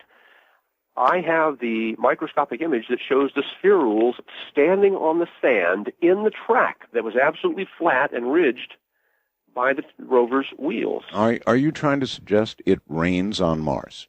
I don't know if it was rain, but I do know that there are active geysers. It may well have been spray from a geyser. But whatever it is, there's water precipitating on the surface on a basis of a week or less. And that's proven by the age of the tracks, which is known. Okay. All right. Why should we be interested in Mars again? What possible reason could we have for going to Mars, expensive as it would be? What would we gain? Well, for one thing, there is a great deal of material available on Mars in the forms of metals and chemicals and minerals that we cannot easily get to in those quantities on the Earth. So industrial development and living space would be very easy to manufacture on Mars using the available materials. Another is it provides a whole biological laboratory for us to study the development of life. And this is a very important question. Where do we come from? Who are we? Where are we going? What is life in the universe like? And how common is it? And we could discover a lot of that just from looking at Mars. And, of course, the climate issue, as we discussed earlier, the global warming points. So there are many things we can learn from Mars. And anytime you have a place where people can go, if it's possible for them to live there, they'll make a frontier of it and they'll move there. This is to be expected. People will be going. And there's some support from the government, actually, in a small form. In a recent discussion between Mike Griffin, the new chief administrator of NASA, and Gene Myers, they spoke for a couple of hours on the phone. One of the things that Mike Griffin told him was that they really supported shuttle-derived launch vehicles, but he also admitted that he and the president were very keen on turning over the development of low Earth orbit space to industry and commerce. Really? So apparently some wheels are getting moving, and they see that because private individuals and small companies can indeed afford to make workable spacecraft, that maybe it's time to begin turning these things over to the small guy. Now, there's one thing that will help us greatly in space development. Presently, anything that's launched has to have the approval of the government. If you live in this country, the government has to approve whatever you launch. Right. And that's because the government takes responsibility for anything you launch if it were to hit somebody's city or home or something. But what about airliners? We don't do that for airplanes. No. If we did, it would be impossible to have air travel. Clearly, if you want to have space become a commercial and a viable commercial venture, you have to turn the responsibility for launched vehicles over to the individuals or companies doing the launching. Once you do that, the floodgates will open. If an airliner crashes on some friendly country's buildings and kills a bunch of people, you're saying our government takes responsibility for that? No, actually, they do not. They Private don't. companies do. Private companies. The difference is, if you had a rocket and the same thing happened, our government would hold itself responsible. Why? This is, well, I don't know why they do it, but it gives them a measure of control. Unless they actually approve it, you can't launch it. In what way is it different than an airliner? And that's my point exactly. It isn't different. It's only perceived to be different. For what purpose? In other words... Well, that I couldn't say. Well... Not being privy to what they're thinking. Well, there has to be a reason they don't want private individuals launching without their permission. Well, one thing to think about is this. If you have the energy necessary to create a sizable spacecraft, all you have to do is aim it at the ground and it becomes a weapon. And so there's a bit of a paranoia attached to that sort of thinking. The same thing is true for an airliner, as we all know. Okay, Sir Charles. It's not just the Myers Group. There are others. I'm aware personally, Sir Charles, of some projects underway right now to make cheap launch vehicles. Not just the Myers Group, although they're certainly at the top of the heap. Well, certainly Elon Musk, for one. Yes, and others. I just won't name them, but they exist, and they're pretty well underway. Do you see these private ventures succeeding, and soon, one of them? Actually, I do, because it's just as inevitable as development in any field. Just as computers became extremely cheap and commonplace, you're going to see the barnstorming era of spaceflight begin, and we're going to see space transport on a scale we can't even imagine right now. Barnstorming. I like that. That's correct. And you really think it'll get to the point where there'll just be all kinds of launches by all kinds of groups? Well, of that much, you can be certain, because if it's possible to make it fly and make $1 at it, somebody's going to do it. And you don't believe the government will put the clamps on this for some as yet unconfirmed reason? Well, if you think about it, other countries are now going to be stepping to the fore in space travel, and they're not going to be doing it just for demonstration. They're after resources, money, and electrical power. And energy is the big thing right now. If, let's say, China or India were to put up a power satellite, how quickly do you think it would polarize us to get something done? Very quickly. Yes. In that arena, very quickly. I don't know if the Chinese go back to the moon, whether that will cause us to sort of enter another race or not. I have my doubts.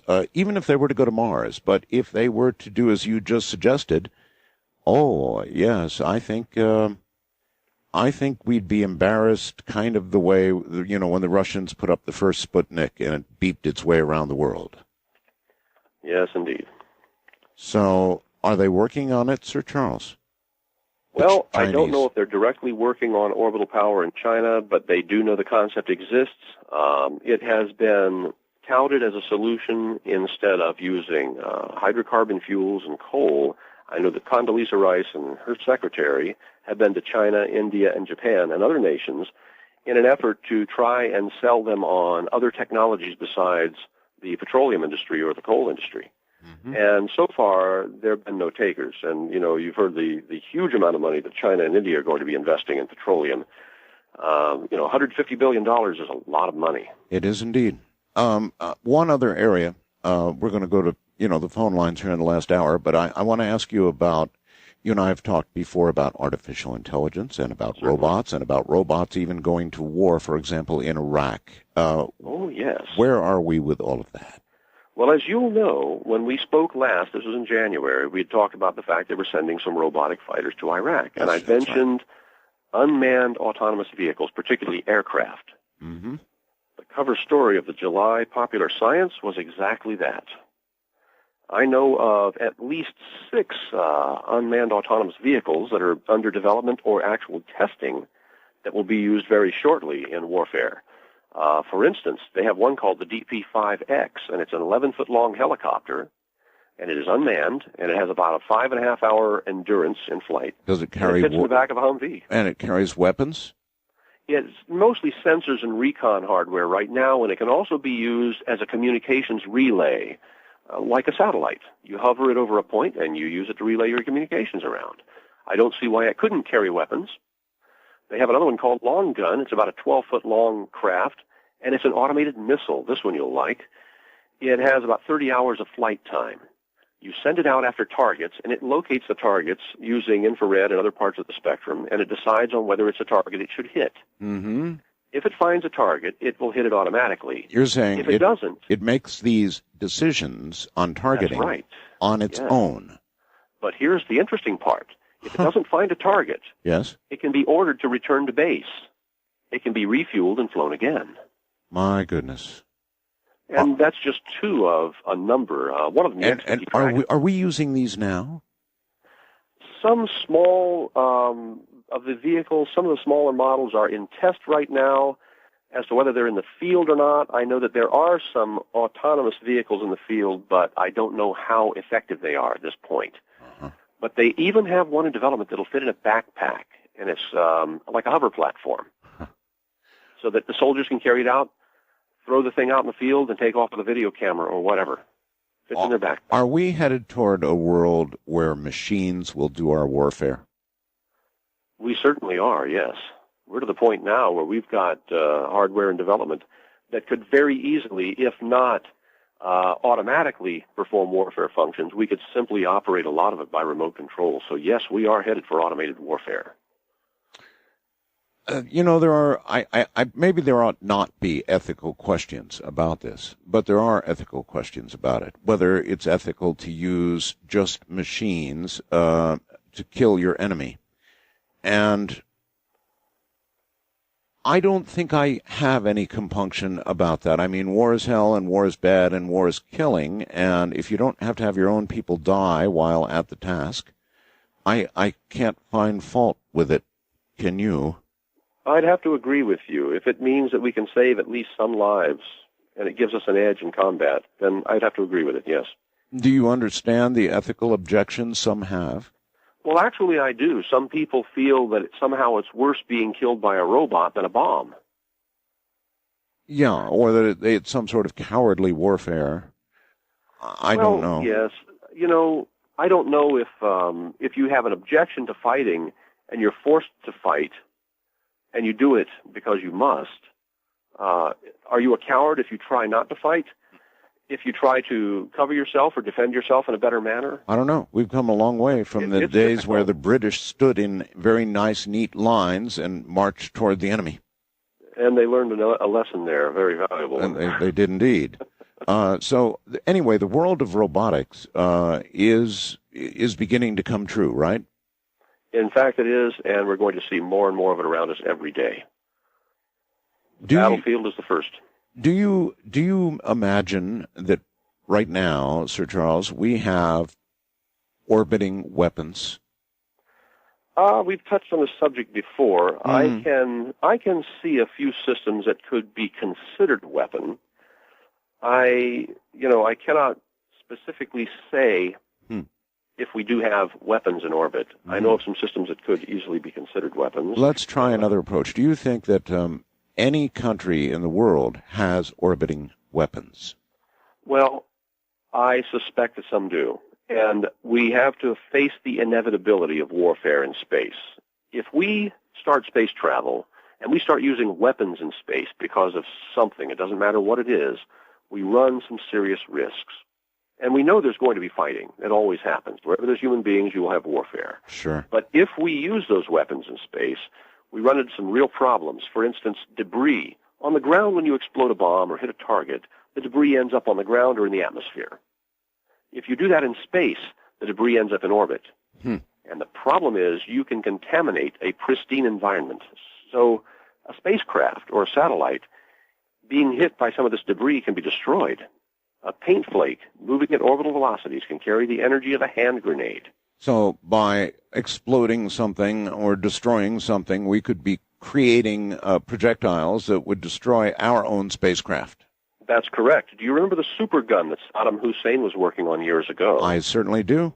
Oh, yes. Well, one of the projections they made was that if he shot out of the gun a small rocket motor, it could carry a small payload into orbit. No kidding. And if he were to put a sack of BBs in that payload and fire it in the opposite direction that satellites orbit, let's say the geosynchronous orbit, right, that sack of BBs could spread out and destroy many of the satellites in that orbit and make it uninhabitable for satellites for thousands of years. My That was God. a serious concern. Despite some very dire predictions that were made, thank God the space shuttle returned to Earth safely recently, as you all recall. However, there was, while they were up there, much consternation about this damage or that damage, and frankly it seemed like they spent the better part of the mission worrying, justifiably so, I guess, about the damage that might or might not have been done to the spacecraft on launch and the safety of a return. They really did spend a hell of a lot of time on that, and I wanted you to comment, Sir Charles. These space shuttles seems like it's nearing the end of its life. It really does, one way or the other, grounded yet again, I guess, and, old. We don't see a replacement for it in the wind. And well, it should be retired. It's a 30-year-old system. Yes, but fine. But what about its replacement?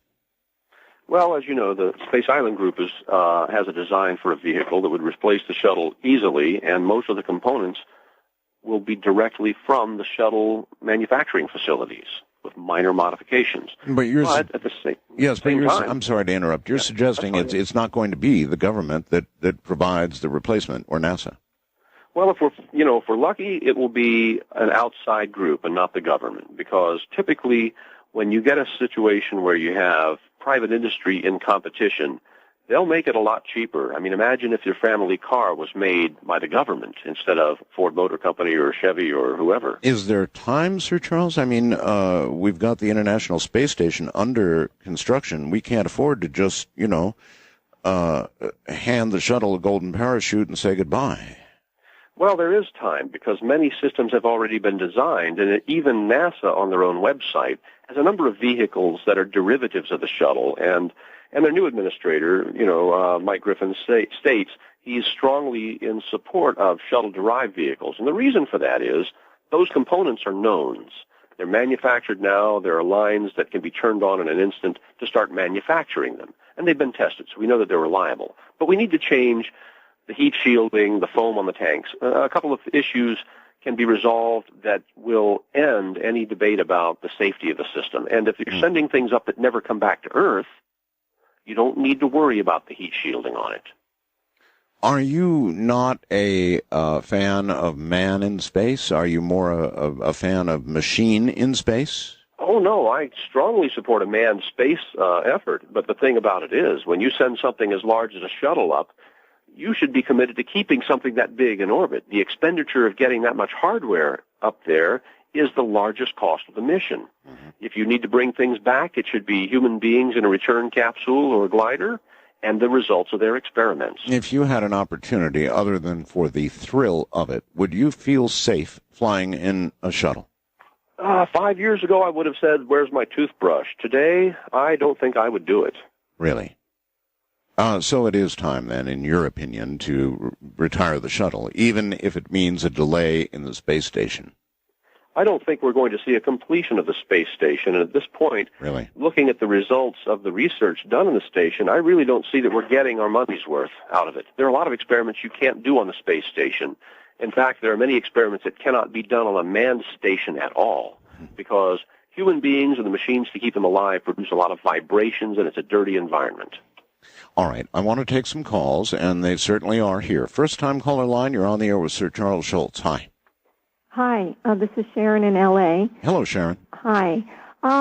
Earlier, you stated that it was a fallacy that microwave ovens can bring about negative biological effects, and I have seen many studies, for example, showing that microwaves that happen to be leaking at eye level cause eye damage.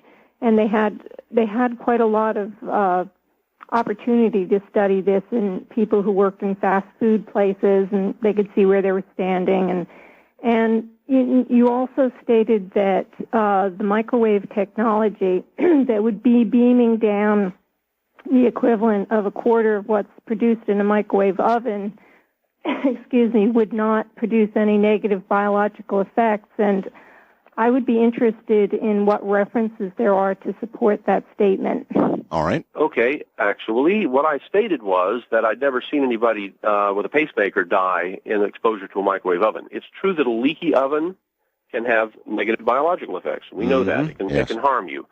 But the figure you quoted, 1/4 the density of what's in a microwave oven, actually is incorrect. What I quoted was 1/4 the density of sunlight. And the microwave oven energy is about 50 times more intense. So what we would be dealing with in the power beam would be 1/200th, or just 0.5% of the power density of a microwave oven, not 1/4. All right. So her concerns about the effects of microwave on biology? Yes, there are effects. If you have, obviously you can cook with microwaves, but once again, it's a matter of power density. And if your microwave is leaking, there are some obvious signs. If you feel, a slight warmth with your hand around the door, right away, get yourself a sensor. They're real cheap at many electronics stores. That's very bad. You're cooking. That heat is cooking you. That's right. And we certainly would not want to beam that sort of power down to Earth, where the density would be great enough to be damaging. That's the whole point. Do we, Sir Charles, really know enough about the long-term effects of low dosages of microwave? Well, the studies that have shown that microwaves in very low doses over a long period of time don't seem to have any effects, don't seem to be getting as much airtime as the ones that claim gloom and doom. That's the same situation with people saying, oh, I live near a power wire. Yeah. I'm worried about my animals, Okay. All right. Wildcard line, you're on the air with Sir Charles. Good morning. Yes, good morning, Art, and good morning, Sir Charles. Art, first, a pleasure. Thank you very much for taking my call. You're very welcome. And I'm very fascinated by the space-based microwave because I'm kind of mindful of the pharmaceutical companies want to hear about that, in that well people don't need drugs, so there's no impetus for them to proceed. And I'm wondering what kind of an impedance you're finding from industries such as oil as far as developing not only just this, but wind and solar and those kinds of things. And one other thing, Art, if you wouldn't mind repeating the website for the short wave, I would certainly appreciate that. Okay, happy to do it. And remember, folks, there may or may not be something there when you go up. You're listening to shortwave. It's not a commercial broadcast. It's simply shortwave. But it's www.smeter.net. That's S, letter S, METER.net. And you'll sort of have a little window into shortwave, the good, the bad, the ugly, all of it. So, Sir Charles, the impedance. Yes, we don't seem to be having any impediments because right now everybody is feeling the cost of generating power. And people, man on the street, he's going to be very concerned. And already people are very concerned about the cost of petroleum because of what it's doing at the gas pump, for instance. And what is it going to do to our power bills when the winter comes and we have to start heating? I don't see, and I certainly haven't seen, any problems with power companies. Big oil, as you know, depends on the ability to produce petroleum. Yes. When the costs get this high, it costs more than a barrel to produce 4 barrels of oil. Then they realize they're not going to make as much profit because at some point people are just going to stop paying for it. They're going to choke on it. So it is in everybody's best interest, including oil companies, to begin to diversify. The profits the oil companies are making right now are rather large, I've heard. At what point do you think the American people will begin to, get activist in some manner about the price of energy? Well, a lot of people are using public transportation because they just can't afford anything else, but public transportation itself can be problematic. It would be better if we had more and better quality public transportation, and probably less people would drive their vehicles around, and that would be a big dent in the cost of gasoline right there. The less you buy, the less demand there is, the lower the price becomes. Typically. Not always, but typically. Would you like to make an educated guess as to the sort of the cracking point economically for us if it keeps going up? Do you predict it will, or do you believe I think it's going to continue to go up, and I'll tell you why. We haven't built another gasoline cracking plant since, I believe, around 1970 or 75. And, you know, that seems rather foolish. We need gasoline. Because of that, we don't have any assurances there will be a larger supply of gasoline, even if there's more oil available. If you can't make the gasoline, then it doesn't do you any good. Well, I'm just a talk show host, so I don't get it. But if there's all this demand for gasoline, then why not more cracking stations? I wish I knew. Could it be the oil companies know something we don't? Ever wonder about that? It's always possible. It's always possible. People always bring the specter of peak oil to mind whenever that question is asked. That's right.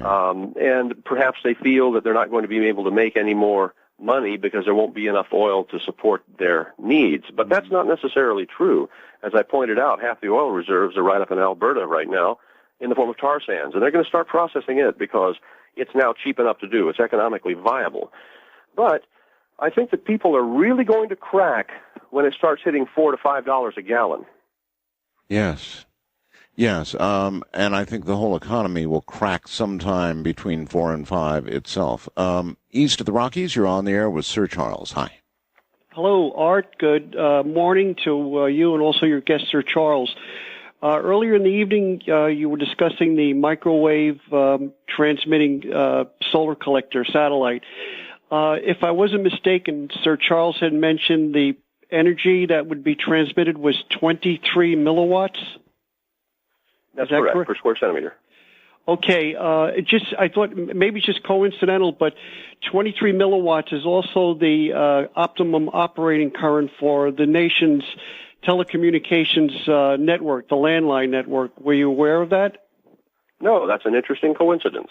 Yeah, also we find that at that particular current, it's quite good for recharging a lot of common rechargeable type batteries and whatnot. Would that be what would go on with the system? It would actually recharge like gel packs and stuff like that on Earth? Well, that's a possibility. All you'd need to do is put some small sort of an antenna that would act like a rectifying antenna or receiver. Exactly. And then it could be used to charge batteries. Yes, that can be done. But the largest push is to actually get that electrical power into the grid. Sir Charles, baseline electrical. Sir Charles, out of curiosity, though it seemed like an interesting scheme you talked about to supply, cell phones and small devices, wouldn't it be equally possible and a big problem that this power would be pirated? Well, yes, it would. But I don't think they're really so much worried about that. It's possible to use a signal that has a specific frequency that's tuned to a specific filter that would be a little difficult for somebody to duplicate, and that could reduce some of the piracy. But yes, somebody's going to figure out how to crack it, and somebody's going to be using it. Hopefully it'll be cheap enough nobody cares.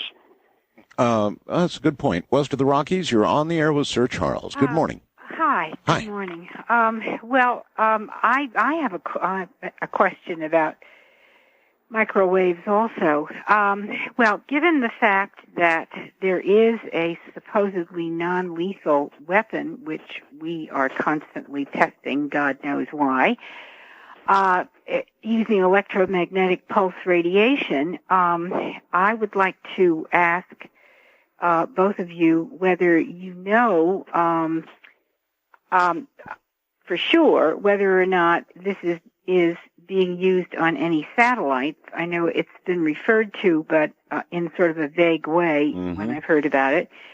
And I'm going to reveal my ignorance in how satellites work by asking whether satellites would always be sort of tuned or set and backed up or working in tandem, so that if the people who are testing this out on the populace or using it to control the populace or whatever they're doing are shooting down a beam of this, can they have a constant beam, or would it be that it would come around at certain times in a predictable pattern? Ah, I see. Well, actually, that sort of power would spread out on a small antenna. You need a large antenna, such as you would have on a power satellite, to make a beam that's going to be dense enough and stay together well enough to reach the ground in one piece. If you've shown it out of a satellite with a small antenna, the same thing's going to happen that happens with a flashlight. It'll spread out so much that by the time it reaches the ground, it'll barely be detectable except as a little radio wave signal. Okay. The commercial satellites that are up there now for television and such have what are called spot beams. And they really are rather narrow beams that serve a broadcast to a very specific area. For example, southeast Alaska or something about that size. Is that what you imagine they would do with power? Would they have power spot beams? Yes, they would, and they put them in parallel. If you imagine that you have one flashlight and you shine it at a distant wall, it spreads out into a very large spot, no matter how you try to focus it, because of the nature of the light waves themselves. Right. And microwaves are the same way. They spread out just like light does. However, even though you can't focus a single one down to a spot, if you had many of them working in concert, shining on the same area, then the average power level would go up to a significant level. So in this case, your beam doesn't seem to spread out. It is spreading out, but they're overlapped so that they reinforce each other. Okay. What specific effect would this energy have as it traversed the various layers of our atmosphere? Actually, we can pick frequencies that pass through the air with almost no effect. A very, very tiny amount of heating would occur, on the order of about 1/100 of a degree centigrade. Wow. So you're saying harmless.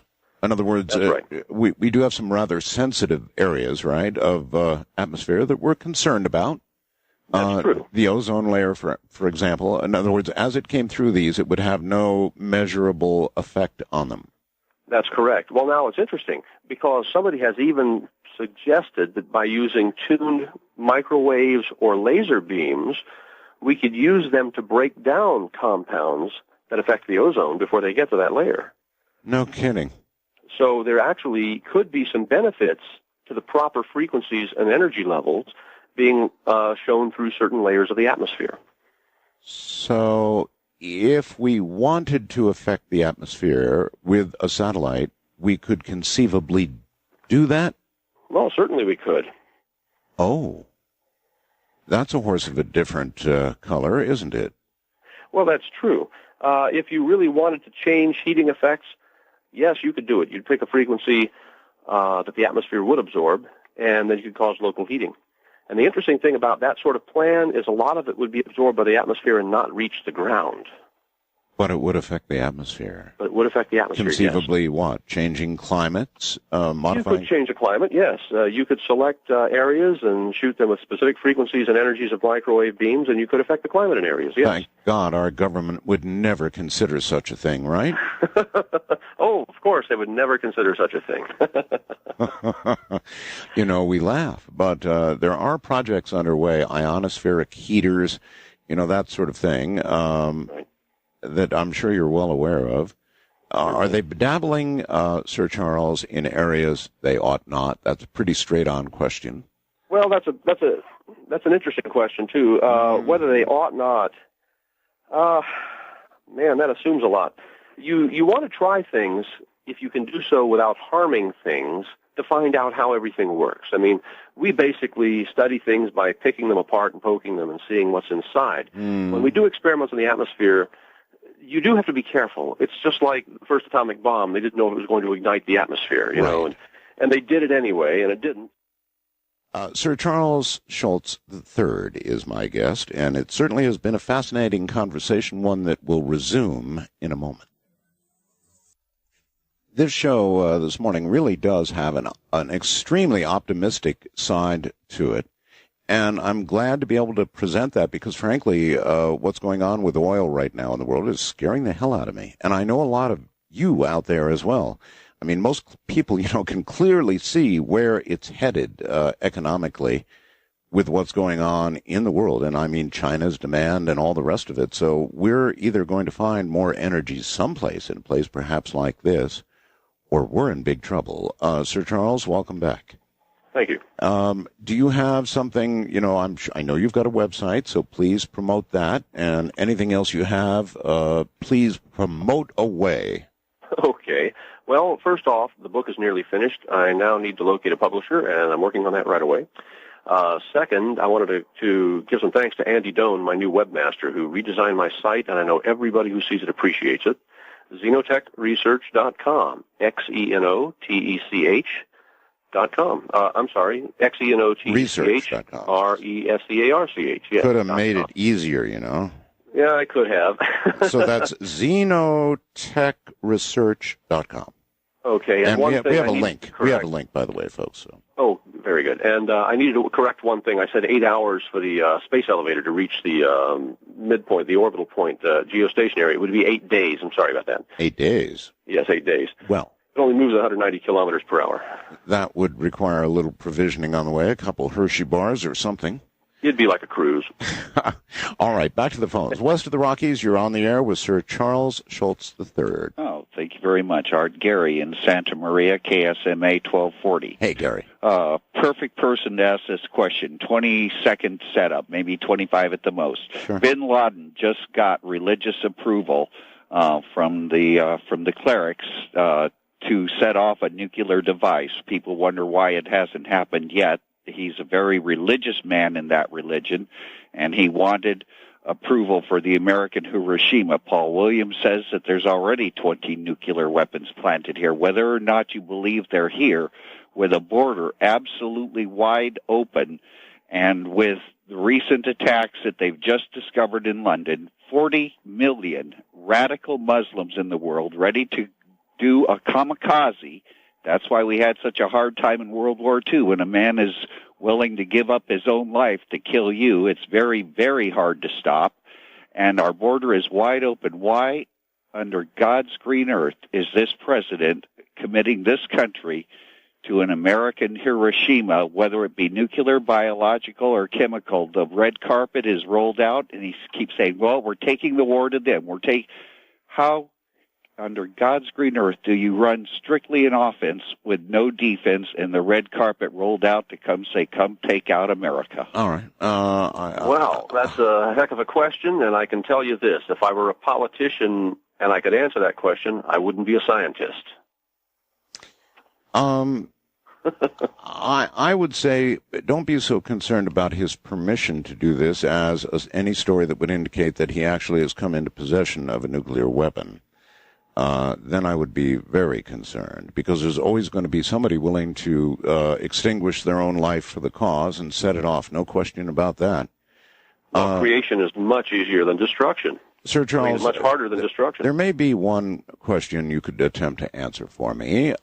If there were nuclear weapons in place in the U.S., as some suggest, or there would be one en route to us, do we have sufficient detection equipment in place to know about that? There is pretty good detection equipment, and you know that most of it ended up in strategic places where they expect things to come through.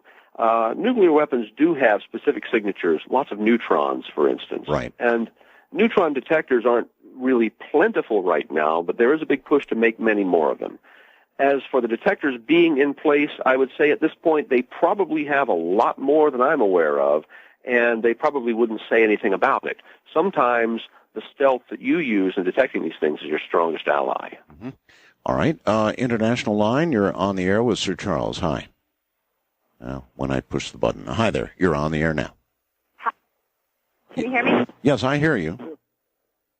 Hello, gentlemen. I have two questions.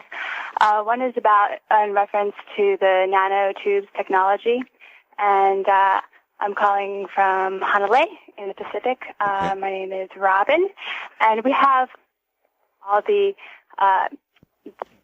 fiber. I don't know where she went. Are you still there? Hello? Yes, hi. Okay, the nanotube question. In reference to the nanotubes and the fiber optics, what is the difference between the two as far as the two technologies are concerned? And also, who is manufacturing the nano fibers, and where are they doing it? All right. Both good questions. The difference between nanotube technology and fiber optics. Okay. Fiber optics is basically a fiber made of either glass or plastics or other clear materials, and it has two different types of material, an interior material and a cladding material. And each one has a different rate of allowing light to pass through it. The index of refraction is different. So what happens in fiber optics is the light is actually confined to a pathway inside the fiber so that it emerges pretty much as it was when it entered the fiber. The nanotubes are entirely different materials. They're made of carbon atoms, and the carbon atoms are put together in a sort of a spiral that forms a tiny tube about 1/billionth of a meter across, 1 nanometer in size.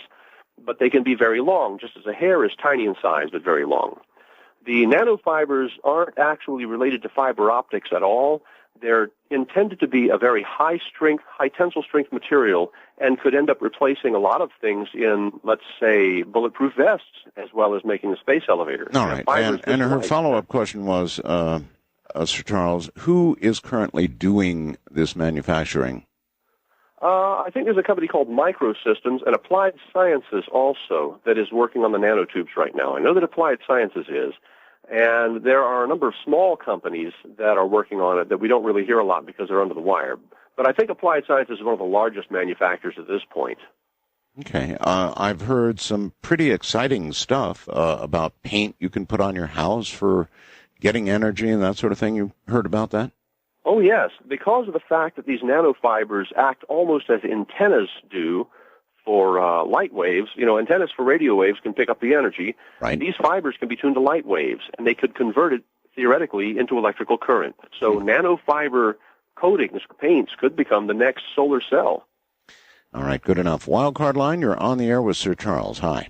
Hi, Arthur. Hi, Sir Charles.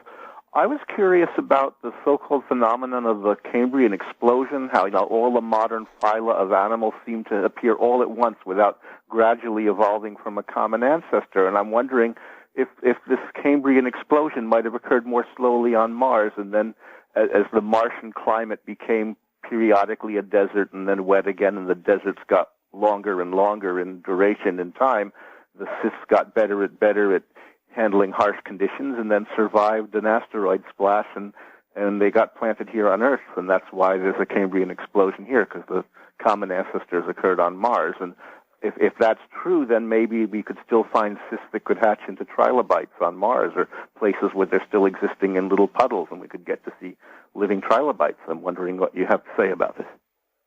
Well, understand that when the Cambrian explosion occurred, and this is a period early in Earth's history, about 500 million years ago, when all of a sudden life became very complex. There were huge changes in our atmosphere, lots of free oxygen, and small organisms showed up that began becoming all different sorts of life forms. Now, most of these don't show up in the fossil record because they're such delicate and small objects.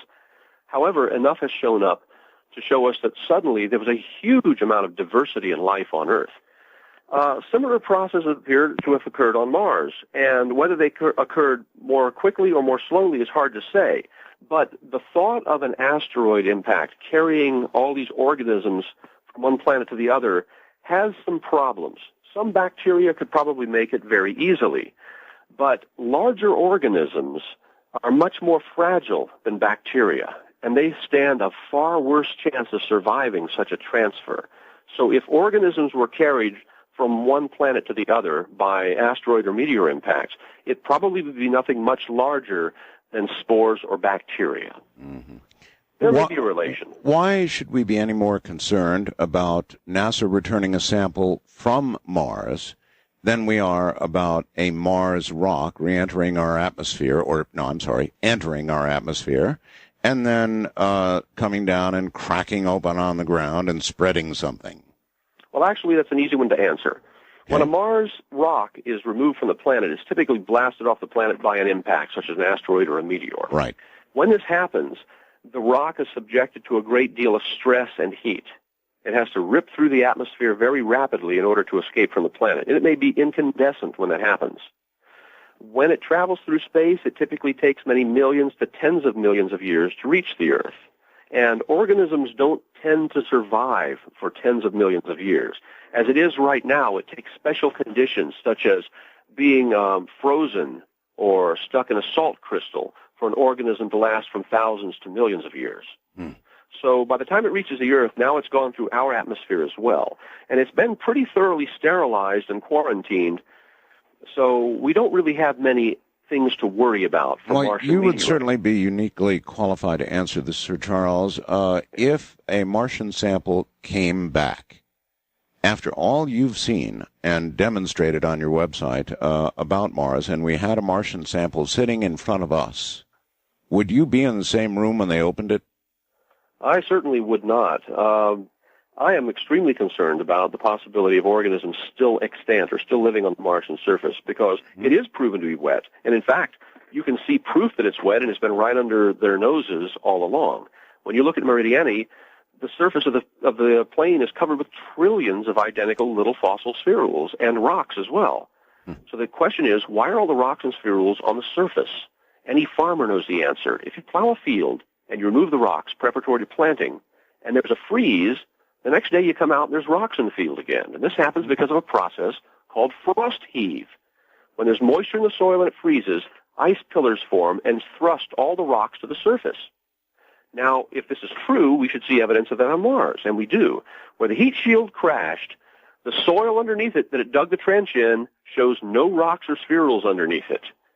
So, if all the spherules and rocks are on the surface, some process put them there, and it is my theory that frost heave did it, and it's another confirmation that there's moisture in the soil. So if you were on a board making a decision about bringing a sample back from Mars, you would urge caution, or you would want the project scrapped altogether, or what? I wouldn't let it come any closer than the moon. I would not want it on the Earth. I certainly wouldn't want it in an orbital station because orbital stations can re-enter, and not everything burns up. If we had it on the moon, then I wouldn't feel so bad about it. If it was quarantined there in the proper biological facilities, that would be fine. All right. East of the Rockies, you're on the air with Sir Charles. Good morning.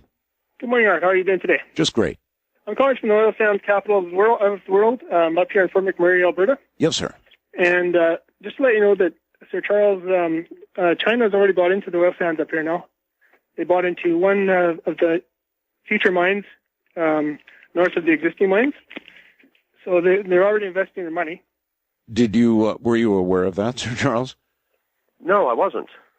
Then your prediction already is apparently coming true. They're sinking money into it already. I've got to get out more. Last month.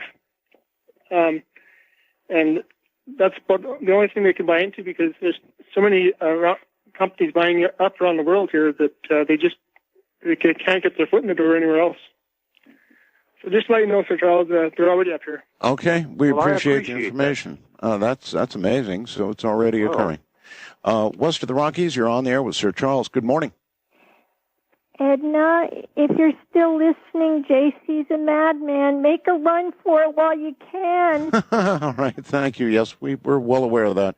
First-time caller line, you're on the air with Sir Charles. Hello.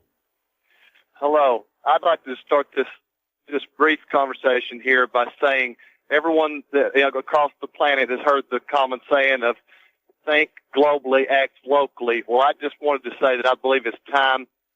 I also have a question, but I believe it's time for us to start saying think universally, act globally. And it's time for us to step up. And one thing that has been the common thread in all the things that Sir Charles talks about is the centralization of everything that has to do with energy, so that we're not able to provide for ourselves.